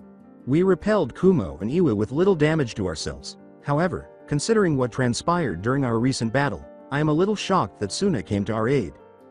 Gaara is the new Kazekage now, Naruto answered, his thoughts racing through various combat situations. So, are you planning to assault Iwa? Kakashi said, interpreting the boy's thoughts. Yes, replied Naruto. With only roughly 12,000 men? Questioned one of the Jonin captains. The curt reply from Naruto was, yes. I will be sending a message to Konoha informing them of my decision, but for now we will rest for a day and then head out to strike the Iwa from behind. Kakashi remarked, you won't let Suna fight their battle alone. Of course not, they are a trusted ally, we cannot let them stand alone in their time of need. The wounded will remain here to heal and provide whatever assistance they can in bolstering our defenses. Tomorrow, the remainder of us will be leaving to attack Iwa. There will be a lot of bloodshed tomorrow, so get plenty of rest. Hey, youthful leader. In the meantime, all captains will convene for the strategy meeting. As the other Konoha shinobi were in shock at the news that Naruto was planning to invade Iwa with just 1,200 men, the captains all nodded and said, understood. As agreed upon, Naruto and his soldiers gathered the following day at the base of Kakashi's massive fort. Leave now. That was the only thing Naruto said, and his men quickly gained success. After 12 hours, near the border between the land of fire and the land of rock, Naruto and his men set up camp. In the middle of the fiercely guarded camp, Naruto and the other captains were seated around a big map of Iwa, having a heated discussion about strategy. Pointing to a location on the Iwa map, the strategist stated, according to the scout report by Cat, the Iwa are moving ahead at full speed along this direction. The strategists went on, at this point, we will hit the army from behind for maximum initial damage. When we engage their 10,000 strong army, they are sure to stop their advance to wipe us out. No, replied Naruto. They will more than likely split their troops in half since they would have the numerical and home advantage. So that implies we'll be facing off against at least 6,000 Iwa soldiers directly? Inquired a different captain. Yes, Naruto answered accurately. Are you feeling scared? In an agitated tone, the captain of the Tiger, Masked Danbu asked. The captain firmly replied, no, conversely, I'm just glad we have this chance to demonstrate our actual power. Hey, an additional captain spoke. We really need to let loose for once after all this intense training, another Jonin captain remarked. An army fully equipped for life or death situations, Naruto's army displayed an uncommon level of fighting spirit honed from constant, harsh, and frequently deadly training. And now, at last, it was going to put all of its training to use. Returning with Kakashi, even though Kakashi had already established a massive information network spanning the entire border of the Land of Fire and regular patrols between each of the constructed forts, making it nearly impossible for any enemy force to enter the Land of Fire without notice, some of the captains left behind were concerned about the situation, especially after Naruto and his men left on a mission that would cement their names in the history of the elemental nations. Commander, is it really a good idea to let Naruto Dono handle a mission this risky by himself? To assist him, we ought to send more people, a Jonin captain declared. It was said that the people called the boy Konoha's crown jewel, and by now, very few people in the elemental nations were unaware of him, much less from inside the village. No, Kakashi replied. That won't be required. I have no doubt that Naruto and his comrades would have meticulously determined the likelihood of victory. The commander answered, given this consideration, they would have been well aware of the dangers that await them. Furthermore, if the plan is successful, Konoha will see the formation of a main offensive army for the first time in its history. They'll turn into representations of Konoha's military power. It is crucial that they succeed in this risky mission for that reason. When they eventually do, they will have conveyed two crucial messages to the remaining elemental nations. First, despite our manpower shortage, Konoha remains a very dangerous nation. We can remind the rest of the world of this by showcasing a military force that can defeat armies many times larger than ourselves. The second, and most crucial, thing to remember is that their names will resound throughout the elemental nations, which will greatly improve the spirits of the remaining shinobi in Konoha. We can defeat opponents 10 times our size and still win because of our strong morale. One of the many captains present remarked, I guess we will just have to wait and see the outcome of the battle. I wish I could have been there, remarked a different captain. There's already a noticeable increase in morale, Kakashi thought. The seasoned shinobi thought to himself, this is a bit surprising, as he felt a sizable force present. I did not request reinforcements and neither did Naruto. Soon after, Shikamaru showed up, leading 2 entire battalions of shinobi. Kakashi. Dono, this network you have set up is really troublesome, the Nara remarked, moving on before the Jonin could respond. How much time did Naruto leave to attack Iwa? Roughly a dozen hours ago, Kakashi answered. I need you to send him a message as soon as possible, are you able to do that? Naturally, Kakashi replied as he conjured up his swiftest dog. Fantastic. As Shikamaru attached the node to the dog, she uttered these words. He told the dog, "Get this to Naruto at all costs." "No issue at all, sir." The dog gave a reply and quickly took off. "Now, I need to hold an emergency strategy meeting with you and all the captains," Shikamaru said. "Let's get going now." As he called on the remaining Jonin captains in attendance, Kakashi spoke. "All right," Shikamaru replied as he took out an Iwa map. Naruto and his men are going to launch an all-out attack on Iwa in order to protect Suna from being overwhelmed by the Iwa shinobi. Things are definitely going to be nasty, so that's why I am going to support Naruto and his men. The Iwa will split their forces in half in response to Naruto's attack. After the mission is successful, we will be leaving to secure an exit point at this location to cover their retreat. But, due to their smaller numbers, the Suna will have some difficulty if the surviving Iwa shinobi manage to get to the Suna Iwa battle lines. So you want us to intercept and harass the reinforcing Iwa army? Kakashi said. Yes, strike out with all your men and intercept and harass the Iwa army headed towards the Suna Iwa battle lines, Shikamaru said. But wouldn't that leave this area vulnerable, sir? No need to worry, the last thing that is on the Iwa or Kumo's mind is attacking us, Kakashi said. Now is our time to go on the offensive, a captain of the Jonin said. Shikamaru, you all will still be outnumbered in enemy territory. The Nara pointed to a spot not too far from the escape point and said, Hokage. Sama has devised earth jutsu nullifying seals that I will up at this location. Additionally, Naruto's men will have no trouble repelling such a force. That group can currently defeat a force at least 3 times its size. What? A captain of the Jonin shouted. It's true, declared Kakashi. Since the Suna Auto invasion, that group has been training constantly, and even back then, they were a formidable force. You only witnessed a small portion of their potential. So, are they actually that powerful? Said a younger captain of the Jonin. Shikamaru answered, yes, they are. But even so, I intend to give them any advantage I possibly can, and to do that I need you prepare this area for the trap. I'm going to go now, Shikamaru declared. God bless you. The other men uttered the same thing. Where the land of fire and the land of rock meet. All 4 commanders and captains were in the main tent planning the invasion strategy while Naruto and his men set up camp and prepared to launch an assault against the most despised opponents of Konoha. Our scouting teams have returned, Naruto. Sama. The cat-masked Anbu stated, as you predicted, their border defenses are really weak due to the sudden attack by Suna. By our estimation, given their anticipated rate of movement they would have reached about half-way to the location of the battle between the Kazekage and the Tsuchikage. We will be able to easily smash through their meager defenses and hit the Iwa army from behind, a Jonin captain said. The captain went on, nobody in the elemental nations would ever expect Konoha to invade Iwa. Yes, our setting up of the numerous forts were not only to ensure the protection of the country, but also to blind the other nations to our true battle capabilities, Naruto replied. They must all be believing that we have lost our fighting edge as a result of our large manpower loss, so the wisest course of action in this circumstance is to fortify ourselves and play defense. As a result, they would have made a fatal error, said Naruto. Underestimating the enemy, the Anbu with the tiger mask uttered. Yes, when weak pretend you are strong and when strong pretend you are weak. Most significantly, Naruto expanded on what his captain had said. Blend attack and defense into one. But even so, this is not an easy task, said the masked cat Anbu. True, but we are not a normal fighting force. We are capable of taking on enemies many times our size, so the rules and logic of warfare do not apply to us.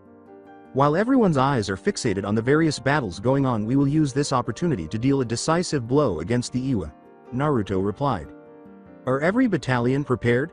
The commanders all answered, yes, at once. Uttered Naruto. Explain, please, questioned one of the captains. Shortly after the dog appeared, he sensed Kakashi's approaching summons and replied, it seems we have a messenger coming. Naruto. Sama, I'm here to bring you a message from Shikamaru. Sama, the dog approached the young child. After carefully reading the scroll, Naruto cut his thumb slightly and applied the bleeding finger to the scroll. What emerged were about 50 seals. How do those seals work? Masked Bird Anbu asked. They do not look like any seals I have seen before. These, according to Shikamaru, these are earth jutsu nullifying seals devised by the Hokage himself. The Hokage has authorized Shikamaru to serve as our army's reinforcement. Naruto pointed to the map and said, Shikamaru wants us to hit the Iwa from behind and then lure them into this specific location. A captain of the Jonin stated, that is one of the rallying points we set up when are ready to retreat from Iwa. Yes, but now it will no longer be a rallying point but a kill zone, Naruto said. We will proceed as planned with the invasion and we will coordinate with Shikamaru and his men. Let us roar our names across these territories. As the majority of the Iwa army raced to repel the Suna invasion, the Tsuchikage were engaged in a fierce defensive struggle against a rejuvenated Suna army led by their new and inspirational Kazekage, Gaara of the Desert. With the intention of preventing the Suna from penetrating too far into Iwa territory, the Tsuchikage arranged his men in a line formation. The issue with the line formation, though, was that if any of the edges were broken, the enemy could simply pinch the remaining soldiers, bringing the army to a complete collapse. Another issue with the line formation is that it spreads the line too thin and is easily breached when there is not enough manpower. Because of the Iwa shinobi's unwavering and uncompromising defensive abilities, using the line formation was still feasible in this scenario. Seeing this, the youthful Kazekage made use of his larger force to mount a determined attack against the Iwa line formation's two wings. Kazekage. Sama, the enemy has managed to set up a fairly strong defensive line formation. Our advance has been halted. No need to worry, because that was expected. The Iwa are masters of defense, replied Gaara. Use wave attacks and deploy 30% of our forces on either flank. I need a status report right away, the Tsuchikage on the opposing side of the battle lines cried out. Lord, I am. The Suna shinobi are attacking both of our flanks with great intensity. They are barely surviving. Our center has not wavered, a scout reported. The new Kazekage is no slouch. He realized the weakness of the line formation immediately and is using his temporary numerical advantage to defeat us here, said the battle-hardened Kage. Sir, if they are able to successfully break out flanks, then it will be all over for us, the captain replied. I am aware, but not on my watch will this occur. Add more troops to either flank. But sir, if we do that, the center will be weakened and the Suna will be able to push right past us and destroy the formation, then it will be all over. You need not worry about that. I am here. Additionally, I want the Iwa to break through the middle. The youthful Kage will undoubtedly push the assault through the middle. I'll meet him there and kill him. A captain of the Jonin said, My lord, we must wait on reinforcements. We do not have the numbers to face the Suna shinobi head, on like that. The Tsuchikage answered, That is exactly why we must press forward and slay the Kazekage. Killing the enemy commander is the best course of action when outnumbered. The Suna army as a whole will be in disarray and their assault will be broken when I kill the Kazekage. However you direct, my lord. I promise to stick by you no matter how far I have to go. Then let us move ahead and break this assault. Woo! The Iwa shinobi shouted, their spirits lifted. With Suna shinobi in tow, Temari addressed her younger brother, saying, Gaara, the Iwa have moved a substantial number of men to protect their flanks from our wave attack. Indeed, this will make their center weaker, and we'll take advantage of this to destroy their core. Before their main army arrives, I will break the Iwa and slay the Tsuchikage. The Iwa Jonin, who was Gaara's brother Kankuro, remarked, That is too reckless, Gaara. No, we must break them here before their reinforcements arrive, otherwise we will have no end of trouble. Move the center army forward to engage their core forces. We're going to bring the Iwa down right now. Inform the left and right wings that we will lose this battle if they fail to break the corresponding Iwa flanks, Gaara roared. We don't tolerate failure, stated the Kazekage. The Kazekage sent orders quickly throughout the army, and the soldiers followed their leader's words and advanced fearlessly. The desired effect was produced by the Suna's complete commitment to going on the offensive.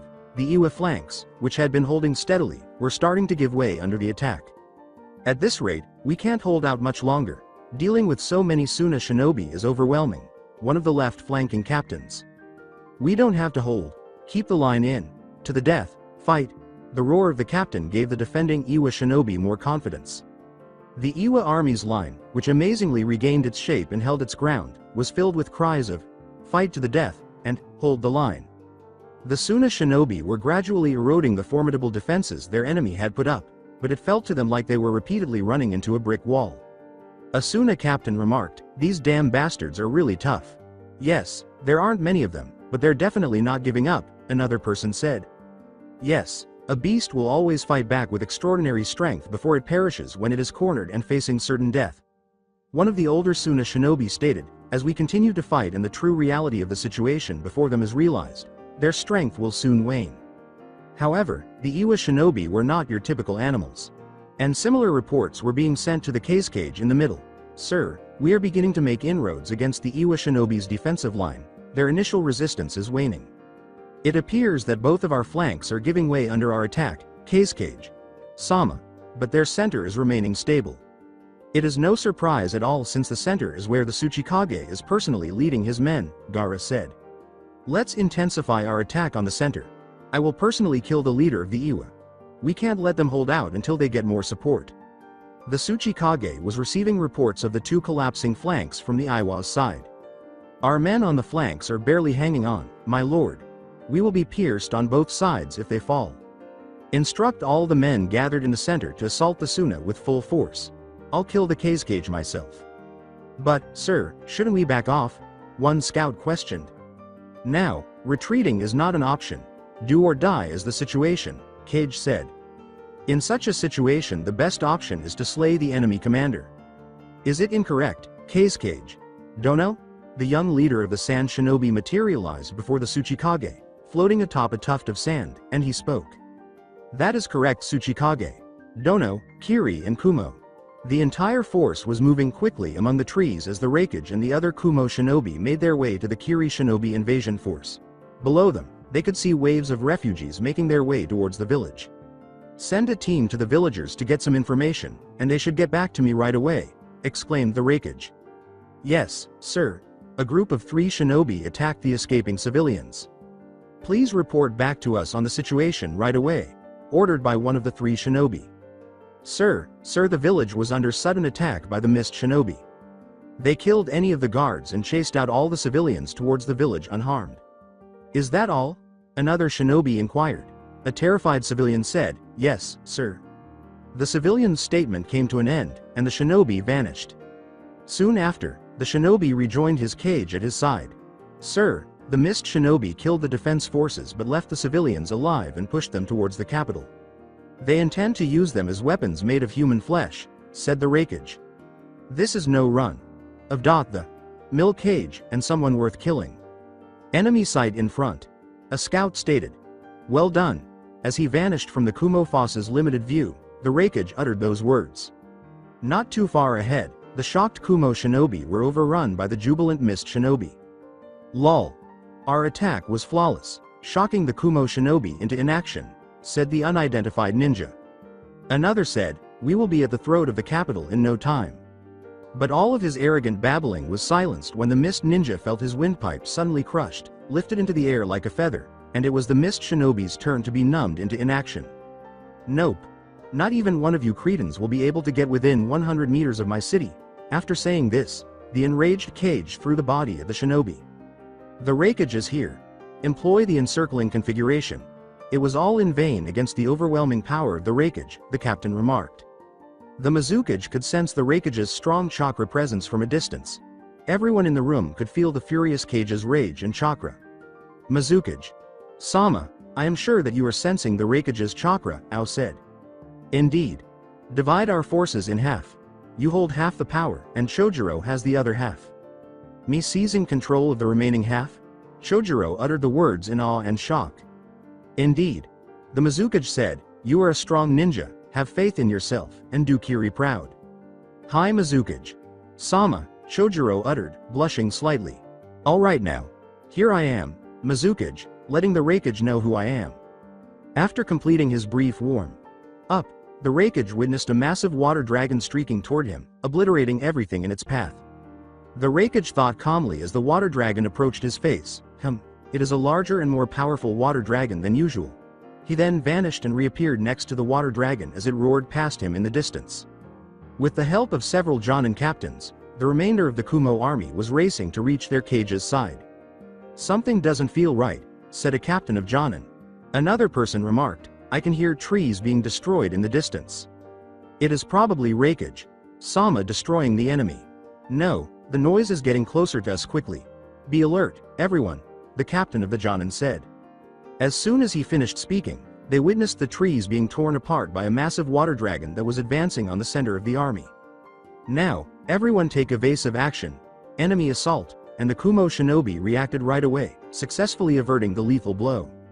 They witnessed the Raikage battling the Mizukage and the enormous army of mist in the distance as the dragon passed by and extinguished. That was the attack by the Mizukage. The Jonin captain uttered a disbelieving sigh. She got a report from Ao when she returned with the Mizukage. Ao said, brandishing his activated Byakugan, "We did not get him." Mizukage said, "I know." She declared as she positioned her army in front of the Raikage, "Something that weak will not even touch the Raikage." Calmly, she said, as expected of the cage of Kumo. The Raikage answered, "You are no slouch of a Mizukage." Both armies, led by their respective cages, engaged in combat as the assisting Kumo forces moved behind their cages. The Mizukage thought, "This will be an interesting battle. We outnumber your men 2-1. The Raikage retorted, "But we have the home field advantage." Having read the expressions on some of the faces of the Kumo shinobi, many of whom were drafted during the emergency and fresh out of the academy, the Mizukage countered, "The atmosphere of your army says otherwise." There was some doubt as to whether the Kumo forces could hold the line against the far larger Mist army, but as the cages spoke, they too divided into two equal groups to fight their respective foes. "That's going to change shortly. You will be held accountable for your offenses against the Kumo people," the Raikage retorted, sensing the approach of two senior Kumo shinobi, Ryun and Reiko. The Raikage flared his chakra and said, "You will never leave this country alive, having roused Kumo's sleeping tigers." "I beg to differ," the Mizukage said, raising her chakra levels in the process. Ao, one of the Mizukage's most dependable bodyguards, was the first to realize what was about to happen when the two cages flared their chakras in preparation for their death match. "Lady Mizukage appears to be growing serious. Send word to move the lines of battle away from the cages, or else we will become unintentional casualties." The scout waved for the army to shift battle lines, saying, "Yes, sir." Conversely, the Kumo shinobi were adjusting to the modifications in the Mist shinobi's structure. The Mist are shifting their battle lines as the cages begin to get serious. Their cage most likely uses area effect jutsu compared to the Raikage, who is close-range specialist. A Kumo captain named Kago said. An elderly Kumo shinobi arrived on the battle line and said, "Since they outnumber us, 2-1, we can expect them to either outflank us or wear us down with repeated attacks, but we shall be going on the offensive." A Kumo Jonin captain exclaimed, "Elder Ryun, what are you doing here?" with astonishment. "Our village is in danger. All Kumo shinobi must lay down their lives to protect the village. I will lead the right wing and Elder Reiko will lead the left wing." Ryan's assurance as he advanced toward the front lines encouraged the outnumbered Kumo shinobi. Kumo will not lose to the likes of the Mist, nor to the likes of any of the shinobi villages. Form up into 4 battalions of 500 men. Each battalion will consist of 3 companies and then 3 platoons. The platoons shall be sorted into short, mid, ranged, and long-range fighters. The long-range fighters shall support the short and mid-range fighters. 3 battalions shall engage the enemy, while 1 battalion shall stay with me and await further orders. "Yes, sir," exclaimed every man. Ryun then started his rallying speech. "The Mist shall move no further into our beloved country. Not a single Mist shinobi will make it past our defensive line. We will not cede any more ground to the enemy, neither will we show any fear." The men's residual fear vanished completely when they heard Ryun's words because they were so purposefully stated. Ryun bellowed, "Do you hear me, shinobi of Kumo?" They all exclaimed, "Yes," with great intensity. In formations. Without pausing, every Kumo shinobi exclaimed, "Hi," and moved into their formations. As they assumed their formations in the center, a young Chunin asked in wonder, "Sir, this is really Elder Ryun?" "Yes." Elder Ryun and Elder Reiko are the teammates of the 3rd Raikage. Their bond was so strong that everyone considered them brothers. They fought side by side with the 3rd Raikage and were the village's strongest shinobi team by far. They were not by his side when died because they were heavily involved in the clashes with Konoha and harbored deep regret at not being at their brother's side in his final moments. It is said that they wept for 5 days and nights straight and their voices could be heard throughout the village. Since then they have dedicated every fiber of their being to protecting Kumo in honor of their friend and brother. They became known as the guardian deities of Kumogakure, said the Jonin captain. "No support has been better provided to us," the captain said. Ryun started to move towards the front of the army while the young Chunin was being spoken to by the experienced Jonin. Ao noticed that the Kumo shinobi were starting to form battalions and that their morale had significantly changed on the other side of the battle line. A high-ranking shinobi has appeared in the enemy's ranks and is organizing them for battle. Their morale is high and they are now being led by a capable commander. They will be very difficult to break down, Ao said to his men. Prepare for a full assault. Surround them and wear them down with your superior numbers. The Mist Shinobi answered, yes, sir. Ryun rapidly started weaving hand seals as he got closer to the battle lines, accumulating a significant amount of chakra in the process. Oh my goodness, he's producing a ton of chakra, the youthful Chunin cried out. The Kumo captain stated, due to its ridiculous chakra requirement, it is one of Kumo's forbidden jutsu. A Jonin captain remarked, but for Elder Ryun, it's like using an A-ranked jutsu. Raiden. The 8 great gods of lightning. Go forth and destroy Kumo's adversaries. Thunderclaps and lightning bolts raced across the sky, and the skies above the Mist Shinobi darkened and fogged over as Ryun unleashed his jutsu. The whole place was filled with an air of foreboding. Now see the power of one of Kumo's protector gods, as 8 massive lightning tornadoes formed over the enemy's ranks and wreaked havoc in their formation, the Jonin captain spoke. With immediate effect, all units evade combat and reform ranks behind. As the Mist's formation was in disarray, Ryun commanded his men. However, Ryun's attack was meant to cause chaos among the enemy's ranks as well as an opening to launch the initial assault, commanded Ao. Good battalion. Attack the enemy's left flank in 3 waves, beginning at close range. Strike the opponent one after the other to shake up their formation. Battalion to the left, quickly advance, then divide into your separate platoons to harass the adversary. Battalion in the center. As you get closer to their center, divide into platoons and swarm the field on either side rather than engaging them head on. Take advantage of any vulnerabilities, but don't draw out the conflict. Yes, sir. As they marched, the men of the center army uttered a single sentence. A significant force of Kumo shinobi attacked the Mist Shinobi, who had reorganized their ranks to the rear and were acting evasively. Attacking soon. The first attack of the short-ranged fighters completely overwhelmed the Mist's left flank, as Ryan's jutsu caused havoc that allowed the fighters to penetrate deep into the Mist's shinobi left wing. Despite the fact that the warning arrived in time, the Mist army was unable to reform rank to withstand the assault, a Mist shinobi shouted. Leader. A scout remarked, our army is in disarray, and we cannot stop the attack. I know, I am seeing everything now. It is a wave attack and it cannot be stopped, Ao said. Send word to the latter half of our left wing to regroup as quickly as possible. How about the first half, sir? The scout inquired. The wave attack will engulf them. There is no way to save them. Additionally, the enemy's center army is getting closer but does not appear prepared to launch an assault. At this point we need to weather the initial rounds of attack and then counterattack, Ao said. Yes, sir, the scout uttered before releasing the signal. It could only be called a slaughter inside the Mist left wing. Even though there were only about 150 shinobi attacking, their lack of organization and proper formation made it easy pickings for the Mist shinobi. Oh my god, there will be a second wave of assailants. We barely have time to bounce back from the first blow, stated another Mist shinobi. Where were all of those shinobi hiding?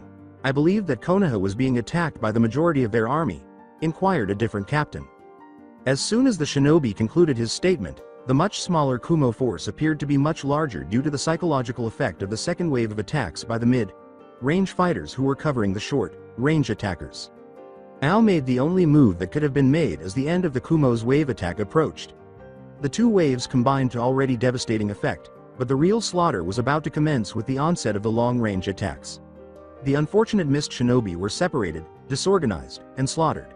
That one successful wave attack killed over 600 Mist shinobi and nearly caused the complete devastation of the left wing's morale. The enemy is drawing to a close. Assemble into your groups and don't let them back down or gain any momentum. Ao gave the order, but the Kumo shinobi surprised him by continuing to advance.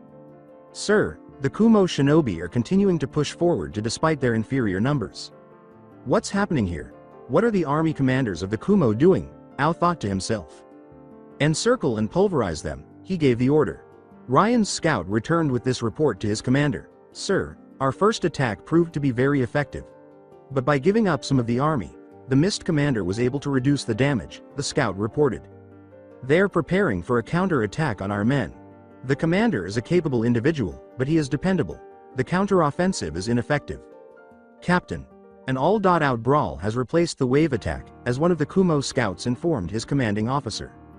Additionally, the Mist shinobi are getting better and starting to make better use of their advantage in numbers. Ignore the Mist. Men should all keep their formation and move forward. Go ahead. Indeed. We are the thread that will bind Ryun. Sama's strategy to the Mist Army location. We have to keep moving forward in order to win, even if we were to lose every last one of us here. The captain uttered those words. For Kumo, for victory, the captain bellowed, his voice echoing across the battlefield. For Kumo, for victory, for Kumo, for victory. Rang throughout the advancing Kumo force, being worn down on the side as they pressed forward, undaunted by the certain death that awaited them. You seriously destroyed our formation, Kumo shinobi. This is how it ends for all of you. The mist attack was halted when it was ambushed by 2 Kumo platoons, but the mist captain continued to speak as his force was chopping away at the Kumo shinobi's flank. You bastards thought we would allow you to simply launch such an attack on our allies?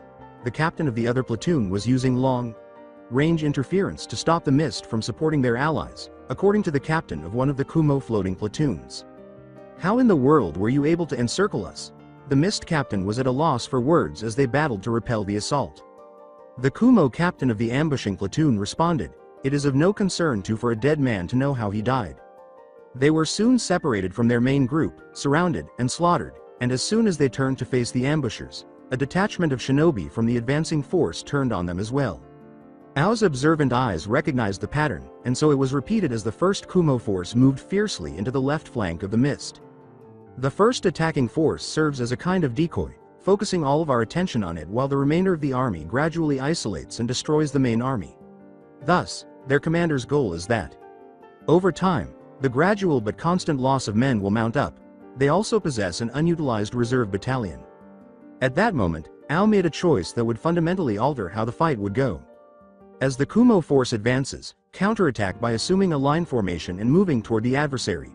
Don't allow them to split you apart, always stay together. Because mobility was the Kumo army's strength and what Ao aimed to stifle by increasing the area that the supporting forces had to cover, he reasoned that switching to the line formation would prevent the buzzing smaller groups of the Kumo army from being effective by preventing them from being able to pick and choose where they intervened, which served to bolster and balance out their number disadvantage. However, that was exactly what Ryun wanted. Mr. The opposition has moved to a formation along a line. The enemy commander took the bait, hook, line and sinker, Ryun said. My battalion's soldiers will slay the enemy commander personally as we punch right through their formation. Whoa, that's great. The men yelled as they advanced directly toward the middle of the line formation.